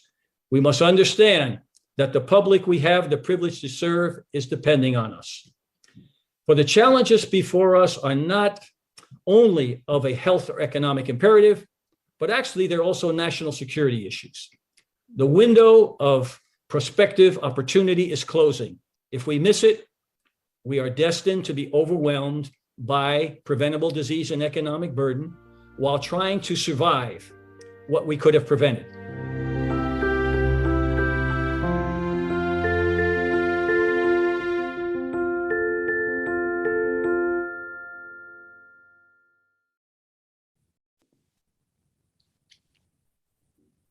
Hello, everyone, and welcome to this Us Against Alzheimer's National Summit event, a town hall on public health leadership in the fight against Alzheimer's. I'm Usha Lee McFarling, a national science correspondent at STAT focused on covering health inequities, and I'm delighted to be moderating this discussion with our two esteemed guests. I'll first introduce Dr. Jocelyn Elders. She was the 15th Surgeon General of the United States, appointed by President Clinton in 1993, becoming the first African American and only the second woman to lead the US Public Health Service. And that's just one part of her amazing career. She's the first person in her home state of Arkansas to become board certified in pediatric oncology. And as head of the Arkansas Department of Public Health, she spearheaded campaigns to include sex education and substance abuse prevention in the K through 12 curriculum and nearly doubled childhood immunizations in her state. She has been standing up against racism and unequal treatment her entire life. What you may not know about her is that when she attended medical school at the University of Arkansas in 1956, despite the Supreme Court declaring separate but equal education unconstitutional 2 years earlier, she was required to eat in a separate dining room with the university cleaning staff. She has since gone on to become an esteemed professor of pediatrics at that same institution. She's currently retired from medical practice and professor emerita at the University of Arkansas School of Medicine. Our second guest is Dr. David Satcher, who served as the 16th Surgeon General of the United States, also appointed by President Bill Clinton in 1998. Born in Alabama, he was inspired to become a doctor after he nearly died of whooping cough, but was treated by a Black doctor who came to his parents' home. His esteemed career has included developing and chairing the King Drew Department of Family Medicine in Los Angeles and helped developing the medical education program there. He's also served as president of Meharry Medical College in Nashville and directed the Centers for Disease Control. During his term as Surgeon General, he released important reports, tobacco use among racial and ethnic minority groups, and the promotion of responsible sexual behavior. What you may not know about Dr. Satcher is that he was arrested several times while in college, while he was active in the civil rights movement. He currently serves as founding director and senior advisor of the Satcher Health Leadership Institute at the Morehouse School of Medicine. I want to welcome both of our guests and thank them for being here. So let's just get right into some questions and discussing the important role that public health can play in Alzheimer's. You're both trailblazers in the field of public health. Can I start by asking, let me start with Dr. Elders, what brought you to the public health field and how has it changed over your career? Well, I think I came to the public health community in a roundabout way. I was kind of drafted. I was a pediatric endocrinologist on the university faculty, but I did lots of public health as a professor in rural Arkansas because it was absolutely essential. But Bill Clinton asked me to be the director of health. And I want you to know it was the most rewarding, wonderful job I ever had. I never enjoyed medicine so much. I went all over the country, all over Arkansas anyway, meeting people. I took care of the individual patient in my clinic or in my office. And it was getting out, meeting all of the people in public health, meeting the county judges, the public health nurses, the teachers, and the families, the churches, and the schools. It was just most rewarding. And if you can imagine, when I went to set up a school-based clinic, it was the churches that bought us, all of the public health people, lunch out and served them and thanked them for setting up the clinic. And it was a local dentist that offered to do dental health for any children that was found to have a problem. Well, that was almost every one of them in a rural school there. But the thing of it is, we're talking about a rural, white, Black Arkansas, and they wanted the school children to come, so the school got permission to take the children to the dentist, and they said that rather than bringing them in with all of their other patients, which was usual in Arkansas, if they would bring them in on one afternoon. So they closed their whole office to have these children come in. The school bus bought them, and they waited to take them home since we were in rural Arkansas. And so that was how I ended up enjoying everything so much. But it was just such a delightful time. And so in many ways, I was thrown into it. But I want you to also know about me. I worked at a doctor. I didn't know what I was doing, but for a nursing home for almost 30 years. I was the nursing home doctor. She was running the nursing home for my friends. And I want you to know that probably now in recommending for the future, I might recommend something a little bit different than nursing homes and the way that this was managed. I thought it was managed very well. I thought it was a very good nursing home. I don't mean that. I mean, the fact that there were so many of us there. We didn't have the kind of social interaction that they're doing with the greenhouse project, different kinds of advances now. So I think we can do a much better job for our seniors, for our patients that we're seeing with Alzheimer's. And I want you to know, my mother-in-law lived with us for 6 years with Alzheimer's. And I remember her daughter coming into our home, and they was coming to visit their mother, but they said that they could not stand to feed her breakfast, or after I had gotten her all, I would get up, get her bathed, fix her breakfast, and do the things I needed to do to get. So I'm just saying we can do much better now. I felt that she did not get nearly as much interaction. We tried to do a few things, but what can you do in a home? Yeah, thank you so much, Dr. Elders. Let me turn to Dr. Satcher and first for maybe this overview question on how public health is changing over what you've seen over your long and distinguished career. Well, thank you. It's a real pleasure to be here, and especially to be here with Dr. Elders. We define public health as the collective efforts of a society to create the conditions in which people can be healthy. I think that's a very important definition. In words like collective efforts, in other words, people working together, create the conditions. You have to have certain conditions in order for people to be healthy. It relates to the air, the water, the safety, and all of those things are really critical. And certainly we know that when it comes to Alzheimer's disease, we have to be concerned about the conditions to prevent the worst forms of Alzheimer's, but also the conditions necessary for people to be able to function with Alzheimer's. I said last night that I learned a lot about Alzheimer's, perhaps more than I wanted to know, because my wife, Nola, who was a poet, had Alzheimer's for the last 20 years of her life, and her mother before her had Alzheimer's. So I learned a lot about Alzheimer's in a way I would probably prefer not to have learned it, but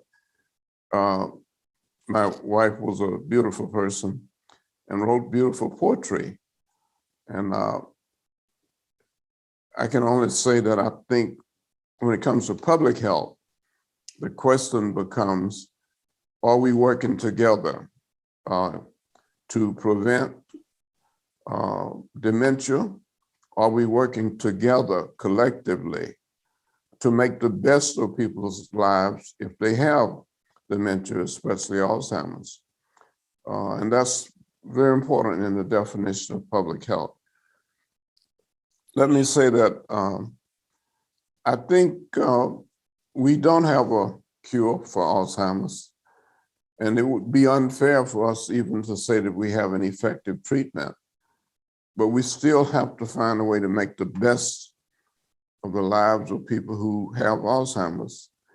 And I think we have more to work with today than we had before, but we have to continue to work to make those conditions better. And we have to work together. I think the CDC program, which supports what we're doing in the Psychiatric Health Leadership Institute and the Alzheimer's program, is very important, because we have to take what we have and make the best lives for people who are burdened with Alzheimer's disease. So I'll stop there and follow up later. Thank you. I mean, I think it's amazing that, like so many Americans, you both have been individually touched by Alzheimer's in your own families. So I know that gives you a lot of compassion and insight. You both jointly wrote with other Surgeon Generals in an op-ed in the Orlando Sentinel, brain health should be as much on people's mind as heart health, breast cancer, and the war on smoking. Let me start with you, Dr. Elders. I mean, you're a pediatrician, so you're sort of at the other end of the age spectrum. Why has brain health become a priority for you? Well, I think brain health is a priority for me is because I mentioned about my mother-in-law, but you have to remember, as you said, I am a pediatrician, and I think you have to start early. I feel that we do, to make a difference, we do too little, too late. We could do more. We even know how to do more things, but we work on it too late in life. You know, I'm always telling people children are half as tall as they'll ever be by the time they're 3, know half as much as they'll ever know by the time they're 4.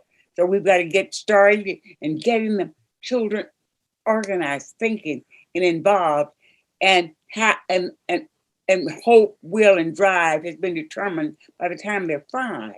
But if we think about our senior citizens, we've got to keep them involved. You know, if we don't ever stimulate them, it's like children. If you don't stimulate, if you don't read to them, if you don't get them involved, or if you don't have them have some type of relationships with others. So I think we're learning more, we're doing more. I think them going to daycare if necessary, or getting out involved, when you're dealing sometimes with a family who don't want them to go to daycare because they don't want other people to know that they're not functioning as well. You know, we've got to do a better job of educating families so they can appreciate the fact that it's not for them, it's for their parents whom they don't want to go out because they don't want anybody to know. You know, they've been the principal, they've been the teachers, they've been leaders in the community, and they don't want them to know. We need for them to be involved. We've got to get we can do a better job with making sure that our parents who have problems get the proper care. Yeah, that's an important point, that the secrecy is kind of keeping people from getting the best care they need, and the sort of issues of shame. Yes. Dr. Satcher, let me ask you, the brain is such an important organ. Why, we focus on the heart, we focus on cancer. Why has brain health been left behind? Why is it not, more front and center for Americans? Well, I think it's getting more front and center every day, but I think we have been afraid to say much about the brain because it's the kind of organ that you can't easily access without doing harm. And so it's unlike other organs in the body. The brain is really the predominant organ, even though it might constitute only 2% of the weight of the body. It is much more important than that in terms of the role that it plays. When it comes to how we live, I think clearly physical activity, good nutrition, avoiding smoking, avoiding drugs, all of those are areas that are critical for the brain to function normally, for the brain to function properly. And so we have that responsibility to nurture the brain in terms of the way we eat, the fact that we have regular physical activity and good nutrition. All of those things are critical for the development of the brain. You know that there are people who don't have the opportunity that other people have to be physically active and to engage in good nutrition. So we now know that probably 40% of Alzheimer's disease is preventable. However, in order for it to be prevented, we need regular physical activity, we need good nutrition, and there are still children in this country who don't have access to safe places to play, don't have access to nutritional foods. And so we need to stop and say, what is it that we can do now to improve the outcome and to give children the best chance of developing normal brain function. And that's something we can do. And yet we have to admit, we still have a lot to learn. So the brain is also a place where we have a lot of research that still needs to be done. And we have to get about the business of doing it. Yes, you mentioned, some children not having access to open space and maybe people not having access to healthy food. Kind of feeds into another question I had, which is, is the opportunity for brain health equally shared by all Americans? And what role are racial inequalities possibly playing in keeping, some communities from not having the best opportunities? It's a very important question. And clearly, we don't have equal opportunity to be healthy in this country. We don't have the equal opportunity to be healthy, and that goes for the brain as well. And so we need to be about the business of making sure that more and more every day we have equal opportunity, equal access to brain health. Mental health is interesting, and I did a Surgeon Jones report on mental health. But the interesting thing is that when we talk about mental health, we tend to put it in a category as if it's not a normal outcome of day-to-day activities. But mental health and mental illness, brain diseases, and we got to the point where we almost need to call it a brain disease, because then it tells us the kind of things that we need to be doing in terms of prevention, but also the kind of things we need to be doing to help children develop at their optimal development. Dr. Elders, we heard from Congresswoman Sanchez and your former Yes. Surgeon General, Dr. Cremona, about these tremendous opportunities we have to prevent dementia. What do you think is standing in the way of realizing these opportunities? Well, I think part of the thing that was standing in the way in the past is, you know, we didn't know as much about the brain as we do now. I think every day we're learning more and more and more. I think, you know, our high tech,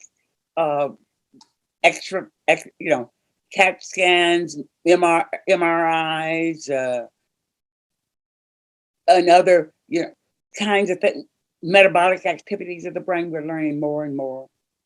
We also learned an awful lot about the fact that what lead did to brain, and we're still having problems with lead pipes and drinking water in many of our big cities, and we know that destroys certainly children's brains. We've learned an awful lot about the brain when we were able to diagnose certain endocrine disorders like hypothyroidism, most common cause of severe mental retardation and brain development was children born with thyroid deficiency, and they weren't treated until very late. Well, now with screening, and now we're able to treat them very early, and we've really almost gotten rid of early childhood mental development related to hypothyroidism. So I'm saying we were learning more, we're using a lot more, and we're learning ways to stimulate children that we think that are maybe not fully functioning at the level we think they are, and the things that we can do better. And I think that as we learn more and apply this to children, we'll begin to apply more and more to our senior citizens and adults. You know, so I really feel, and if we apply good, better nutrition, really push them to stimulate them to get out and exercise more. We don't have to push them much. They want to get out and exercise more. Part of the time it's us. You know, we don't want to take them to the park and sit and look at the birds. And so I'm saying that I think it's just a part of the problem is us. And I think we can do better. We want to do better, and we all try to do better. We've got to learn better. We feel we don't know enough, but we've got to get over our shame, you know. And I saw that, and I think that the shame that I saw that in my family was related more to the fact to ignorance. They just didn't know better.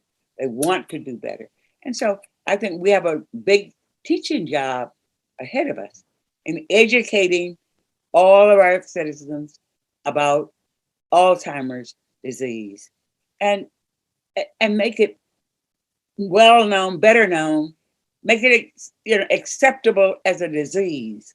And I'm not talking about we all accept our family, but sometimes we don't really accept it as much of a disease. And I think if we know more, knew better, we would do better. And I think we're trying. And that's a great point. I want to let our audience know that they can submit any questions for our guests via the live stream platform, and we'll be taking those questions and answering them as they come in.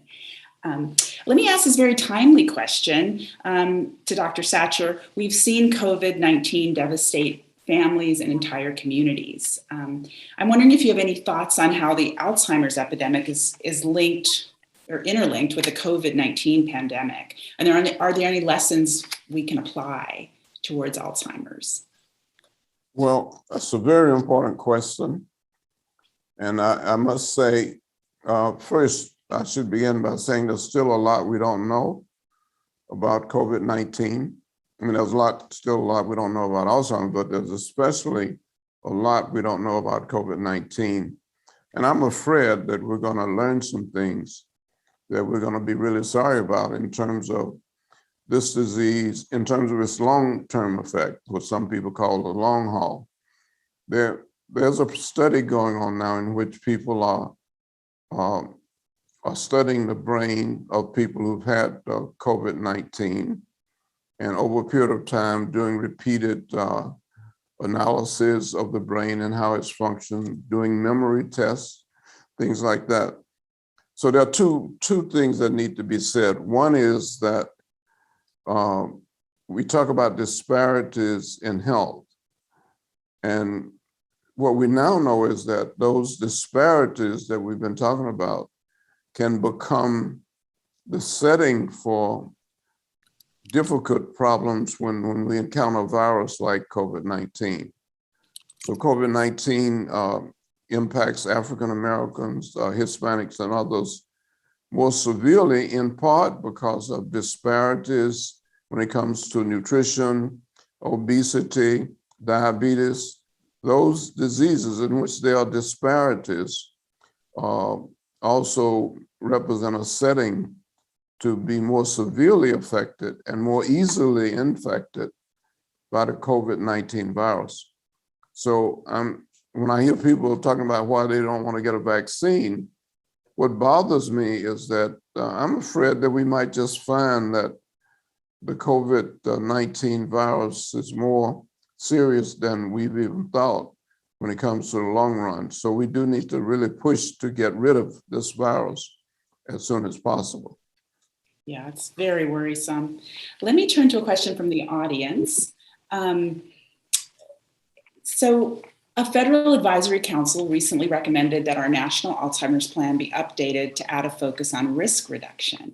I'd like to ask, why is this important? If any of you can talk about maybe some of the key risk factors, or if you had the president's ear, which maybe you both do, what are things we could maybe do on a national level to cut these risks? I'll start with you, Dr. Elders. Well, I think the presidents have made a lot of suggestions that we cut the risk of getting this disease. We're fight up. We talk about masks, social distancing that we really did early. But usual public health things that make good sense. So we've talked a lot about that. But I think we really, and then we get to immunizations, and then you just said, we hear people, well, I'm not going to, because I don't know what's going in me and how fast it was developed, But, I feel that, again, we've just not done it good enough a job of educating all of our people, to make sure that they understand what the problems are. And even though they may know them to repeat the words, they still, there's a difference between knowing the right words to say sometimes and really knowing what the real significant meaning of and understanding truly what's going on. So we've got to do a better job. And I think we've got to do a better job of really starting, again, we start early with children with those immunizations, but we just give them and we don't really always talk about the meaning. We've got to protect not just ourselves and our family, we've got to protect the whole community. It is involved all of us. We've got to make a difference for everybody. And so I think that those are some of the risks, I think, and we know that in very underprivileged communities, rural communities, communities of color, when we talk about social distancing and washing hands, some things, if you talk about washing hands, if you have no running water, and then we're talking about some even having lead in the water that have running water. So we've got lots of problems still out there, and we've got to listen to them and get out there and start trying to grow. Let me circle back more to the aspect of the question that was about risk factors for Alzheimer's, and maybe turn to Dr. Satcher. Are there, would having a national prevention goal help, or what are some of the key risk factors you might be most important to target from the start? Well, we're still learning a lot about Alzheimer's, but clearly it tends to, quote, run in families. In other words, you're at greater risk for Alzheimer's. If, my wife was at greater risk, her mother had Alzheimer's. we can't say exactly what that risk is. You know, in genetics, which I studied for a few years, we like to be able to say what the risk is and how much greater it is than somebody who was born in this family or that family. It's not that kind of risk, but clearly people who born in families where there's Alzheimer's disease are at greater risk. And therefore, the more we learn about that risk, hopefully the better we are going to be prepared to deal with it. But I do want to say one thing that's, I think it's good news, and that is that clearly now we know that not everybody who gets the genes for Alzheimer's is going to be at equal risk for having the disease. And that's true of a lot of diseases. And of course, in the case of Alzheimer's, regular physical activity, good nutrition, early education, all of those things reduce the risk of having Alzheimer's disease. It doesn't reduce it to zero necessarily, but clearly we know that it reduces the risk. Yeah, that's really important. Sounds like that message has to get out more loud and clear, as Dr. Alders was saying. You've both referred a few times to the family members that you have personally helped care for and direct. And so I'm wondering, Dr. Alders, can you talk about how Alzheimer's is really a family issue and why family awareness is so important? And more about what family members can do to help. So many people are overwhelmed and frustrated and scared. What would you, if you could sit to talk one-on-one with a family member, what would you say?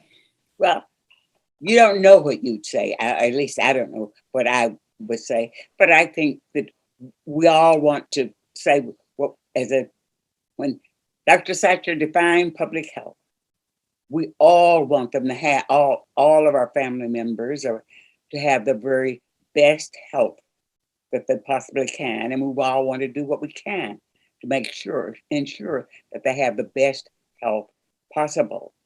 And as you said, some members are scared. They're really scared. They're saying, oh, well, they're a little bit crazy or whatever. Well, and we not accepted mental illness very well in our society. We walk around being ashamed of the fact that somebody in our family or somebody we know have a mental illness. So then they began to think Alzheimer's is, because they're losing part of their memory or not thinking as clearly or doing well. Then but we need to understand what's going on and really do the things we can to try to help them, to try to make a difference and try to get them involved and keep them involved, have them talking to other people, and make sure that when we have meals, we don't take their plates in and put it in a place separate. We want them to always have meals with the rest of the family, to be involved in the conversation, to talk. Those are simple-minded things that we could all do with no problem. And again, we want to give them as much exercise, as Dr. Satcher said, as we can. We even if we say, well, let's walk out and look at the birds. If they can't walk out and look at the birds, walk up and down the hall 10 times a day. Different things. We have to just devise things to really get them involved, keep them involved, and to stay involved. That's great. I'll take another question from the audience, which is a good one. I'll ask you this, Dr. Satcher, since you've had a career in medical education. This person's asking, medical school curricula seldom include brain health, healthcare disparities, topics like that. What can be done to increase that type of education, or is that changing already? Oh, I definitely think it's changing already. I would even go as far as to say it's not changing fast enough, but it is changing.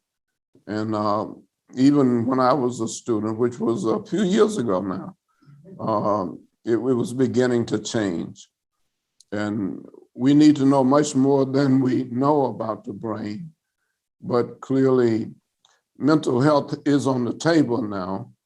And even though for some people, there's still embarrassment around it, we used to say when I was in Los Angeles, I know you're from Los Angeles, we used to say, Los Angeles, the Los Angeles jail is probably the largest mental institution in Los Angeles because people arrest people who are mentally ill. If they don't understand why they're acting the way they're acting, they often will end up in jail or in prison. And that's unfair. It's unfair for people who are suffering with an illness, a mental illness, to end up arrested and abused because of it. So we need to educate everybody. And I want to make this point because it's important. When it comes to mental disorders, we need to educate all of the children about them. They need to understand not just themselves and their risk or their siblings. They need to understand other children who might well be suffering from mental disorders. And therefore, to be able to create the kind of environment where people can live together and continue to deal with the conditions with which we live. It's a really great point. And again, just more conversation, more openness is clearly needed on this topic. Let me ask, this is something that really intrigues me. You've both talked about wellness checks for the brain as being an important part of primary care or the annual physical, but I think that's still really rarely done. Dr. Satcher, can you just, you have a background in family health. Can you describe what it might look like, or what can a patient or a caregiver do to ask or encourage their physician to do something like this when they're getting their heart checked and their blood sugar levels checked? How can they get their brain checked as well? Well, they shouldn't have to, but they do. You're right about that. Parents should not have to ask physicians to check the brain, but they often do. I think it's Patrick Kennedy who talked about a complete checkup from the toe to the top of the head. Clearly, when it comes to doing a checkup of a patient, we can't do it without including the brain. We can't do it without including mental health. We've got to be able to include that as a part of the person. When we don't do it, we send a message. Now, I can be critical of parents here too. I can say that a lot of parents, because of the stigma surrounding mental disorders, won't in fact take their child to a doctor and say, I want you to check his mental health, because it's almost like you're supposed to be embarrassed if somebody has a mental disorder. You're not supposed to be embarrassed. It's another health problem just like any other. It just happens to be the brain, which is probably the most important organ in our body. Not probably, but is. But the fact of the matter is that people, out of shame, if you will, often will ignore problems of the brain.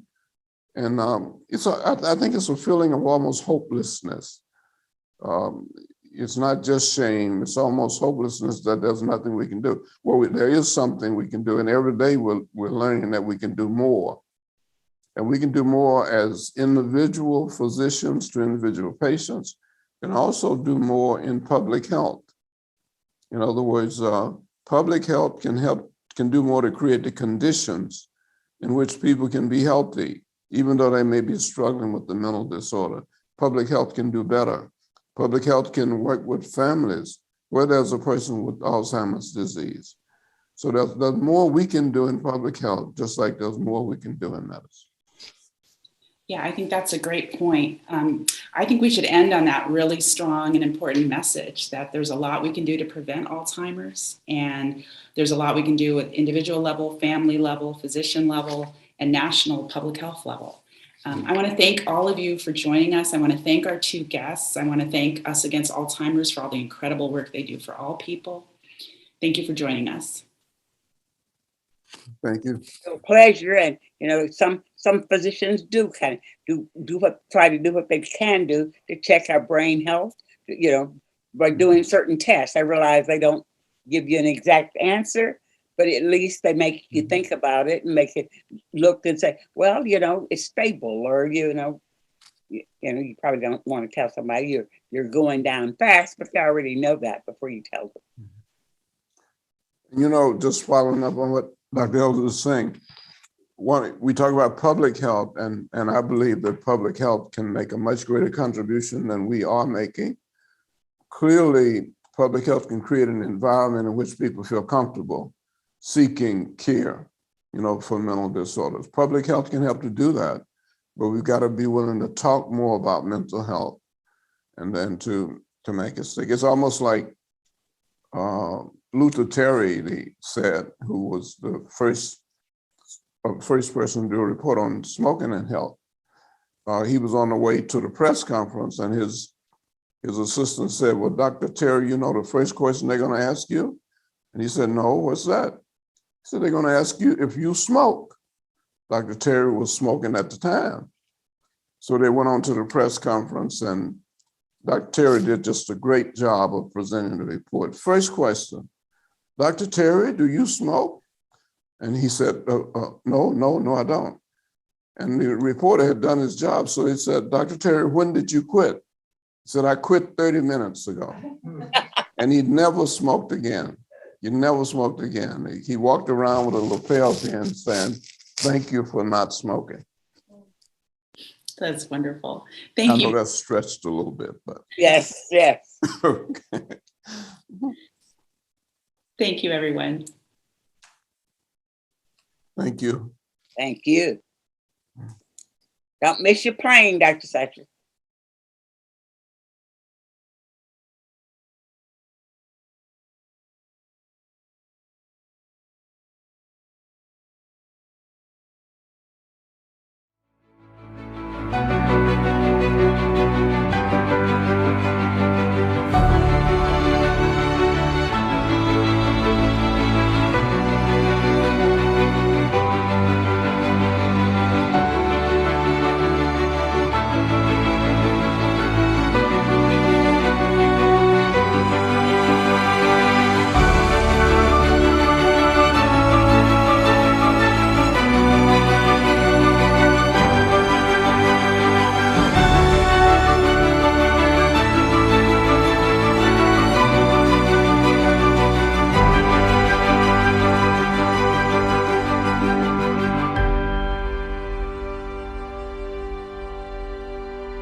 Great panel that we just had, and a great 2 days of summit. Thanks for joining us. I'm Russ Paulson, the Chief Operating Officer. And one thing Dr. Elder said in that last panel, I wrote it down. We can do better. We want to do better. Are we ready to end Alzheimer's? A lot of hurdles that we identified, but we can do better. We want to do better. We heard in the end panel about culture and about stigma. We heard about conversations that need to happen in families, conversations that need to happen with doctors. There's a lot more than we need more and better medicine that goes into ending Alzheimer's. It is extremely unlikely that we will have the equivalent of penicillin or some sort of silver bullet for this disease. We're going to all have to do a lot of different things. More drugs are needed for sure. And we heard about that yesterday in our first panel, about how drug developers are gaining insights, but they've got to get the population right. They've got to get the target right. They've got to get the dosing right. They got to get the general hypothesis of how this is supposed to work right. That's a lot of things to try to get right. They have to understand the genetics. But there's hope there because we are understanding more about the genetics. We heard about that on the technology panel today. We heard on the technology panel today how there are genetically identified 243 subtypes of Alzheimer's disease. 243 subtypes, 20,000 proteins in the human body, but they now have identified all these subtypes, have identified the proteins. They can model the proteins. That helps with all of the different things that they need to do to develop drugs. And the system is just moving along quickly. But as we heard on the second panel yesterday, and we heard from the Surgeons General and pretty much everybody who talked on this panel, on this summit, it'd be so much better to prevent rather than to need a drug in the first place. And we think about the body as a whole system, even though we do have genetic predispositions. Genetic predisposition rarely is the whole end of story. Often there are things, most often there are things that one can do to reduce the risk, even with the genetic predisposition. And we heard about that in the panel yesterday. We heard Dr. Elders talking about that, Dr. Satcher talking about that, things that we can do today. And there are things that we need the federal government to do to make that happen. The goal to prevent Alzheimer's should become part of the National Alzheimer's Plan. Right now, the plan is primarily, although it says prevention, it is primarily focused on the treatment. We now know that there are things that can be done early in life, but also at midlife to prevent this disease. And the government needs to take a stand on that. We need to remind people, Alzheimer's is not an inevitable part of growing old. Alzheimer's is a disease. As Dr. Phillip talked about today, there are pathological hallmarks, things that happen in your brain, just like there are things that happen in your arteries that define heart disease. And it's not something we just have to tolerate. Government needs to take a part of that and say, let's detect it early and let's prevent it. We have to do better. We can do better. There are hurdles for sure. We're some of the hurdles. The medical system is some of the hurdles. Being behind and even mentioning Alzheimer's as a possible diagnosis compared to what other diseases are is a hurdle. But we heard today that there is progress, that we are leapfrogging where other diseases have been because of what we've learned and what we're still learning through the study, for example, for the All of Us study. And the All of Us study shows something really clearly. You heard Dr. Wilkins say it's 340,000 people in there right now, and more than half of those people in that study are from historically marginalized communities. When we look at a lot of trials on Alzheimer's disease, we see single-digit percentages of people from minority communities. All of Us has proven that we can do it. You know, I'm reminded of what Dolores Huerta said yesterday. There are things that we think are impossible. It turns out they're not impossible. We just have to have the will and push our elected leaders to make it happen. So coming out of this summit, know that we're not quite ready to end Alzheimer's yet, but the biology, the physiology, the medicine is moving fast. The genetics, all of that stuff is moving fast, but there's going to be a whole system that needs to be in place for when that part of the scientific enterprise makes the next leap forward. Systems of delivering drugs, of making sure that those drugs work for all people. There's also a whole system that can happen without drugs, a system of making sure that people know that there are things that they can do to reduce their risk of Alzheimer's disease. Because even with a silver bullet drug, wouldn't it be better to not get the disease in the first place? We can do better. We have to do better. I hope in hearing our summit over the past 2 days, you've heard something that is meaningful to you. We at Us Against Alzheimer's can do better and want to do better too. And we could use your support at usagainstalzheimers.org/contribute. That's usagainstalzheimers.org/contribute. If you found something useful in what you've heard at our summit, if you've been inspired to try to help us do better, please consider making a gift. We'll put it to very good use here. Thanks for joining us. If we can help you in any way, send us a note through our website, and we look forward to seeing you again online or maybe even in person for the Us Against Alzheimer's Summit in 2022. Thank you.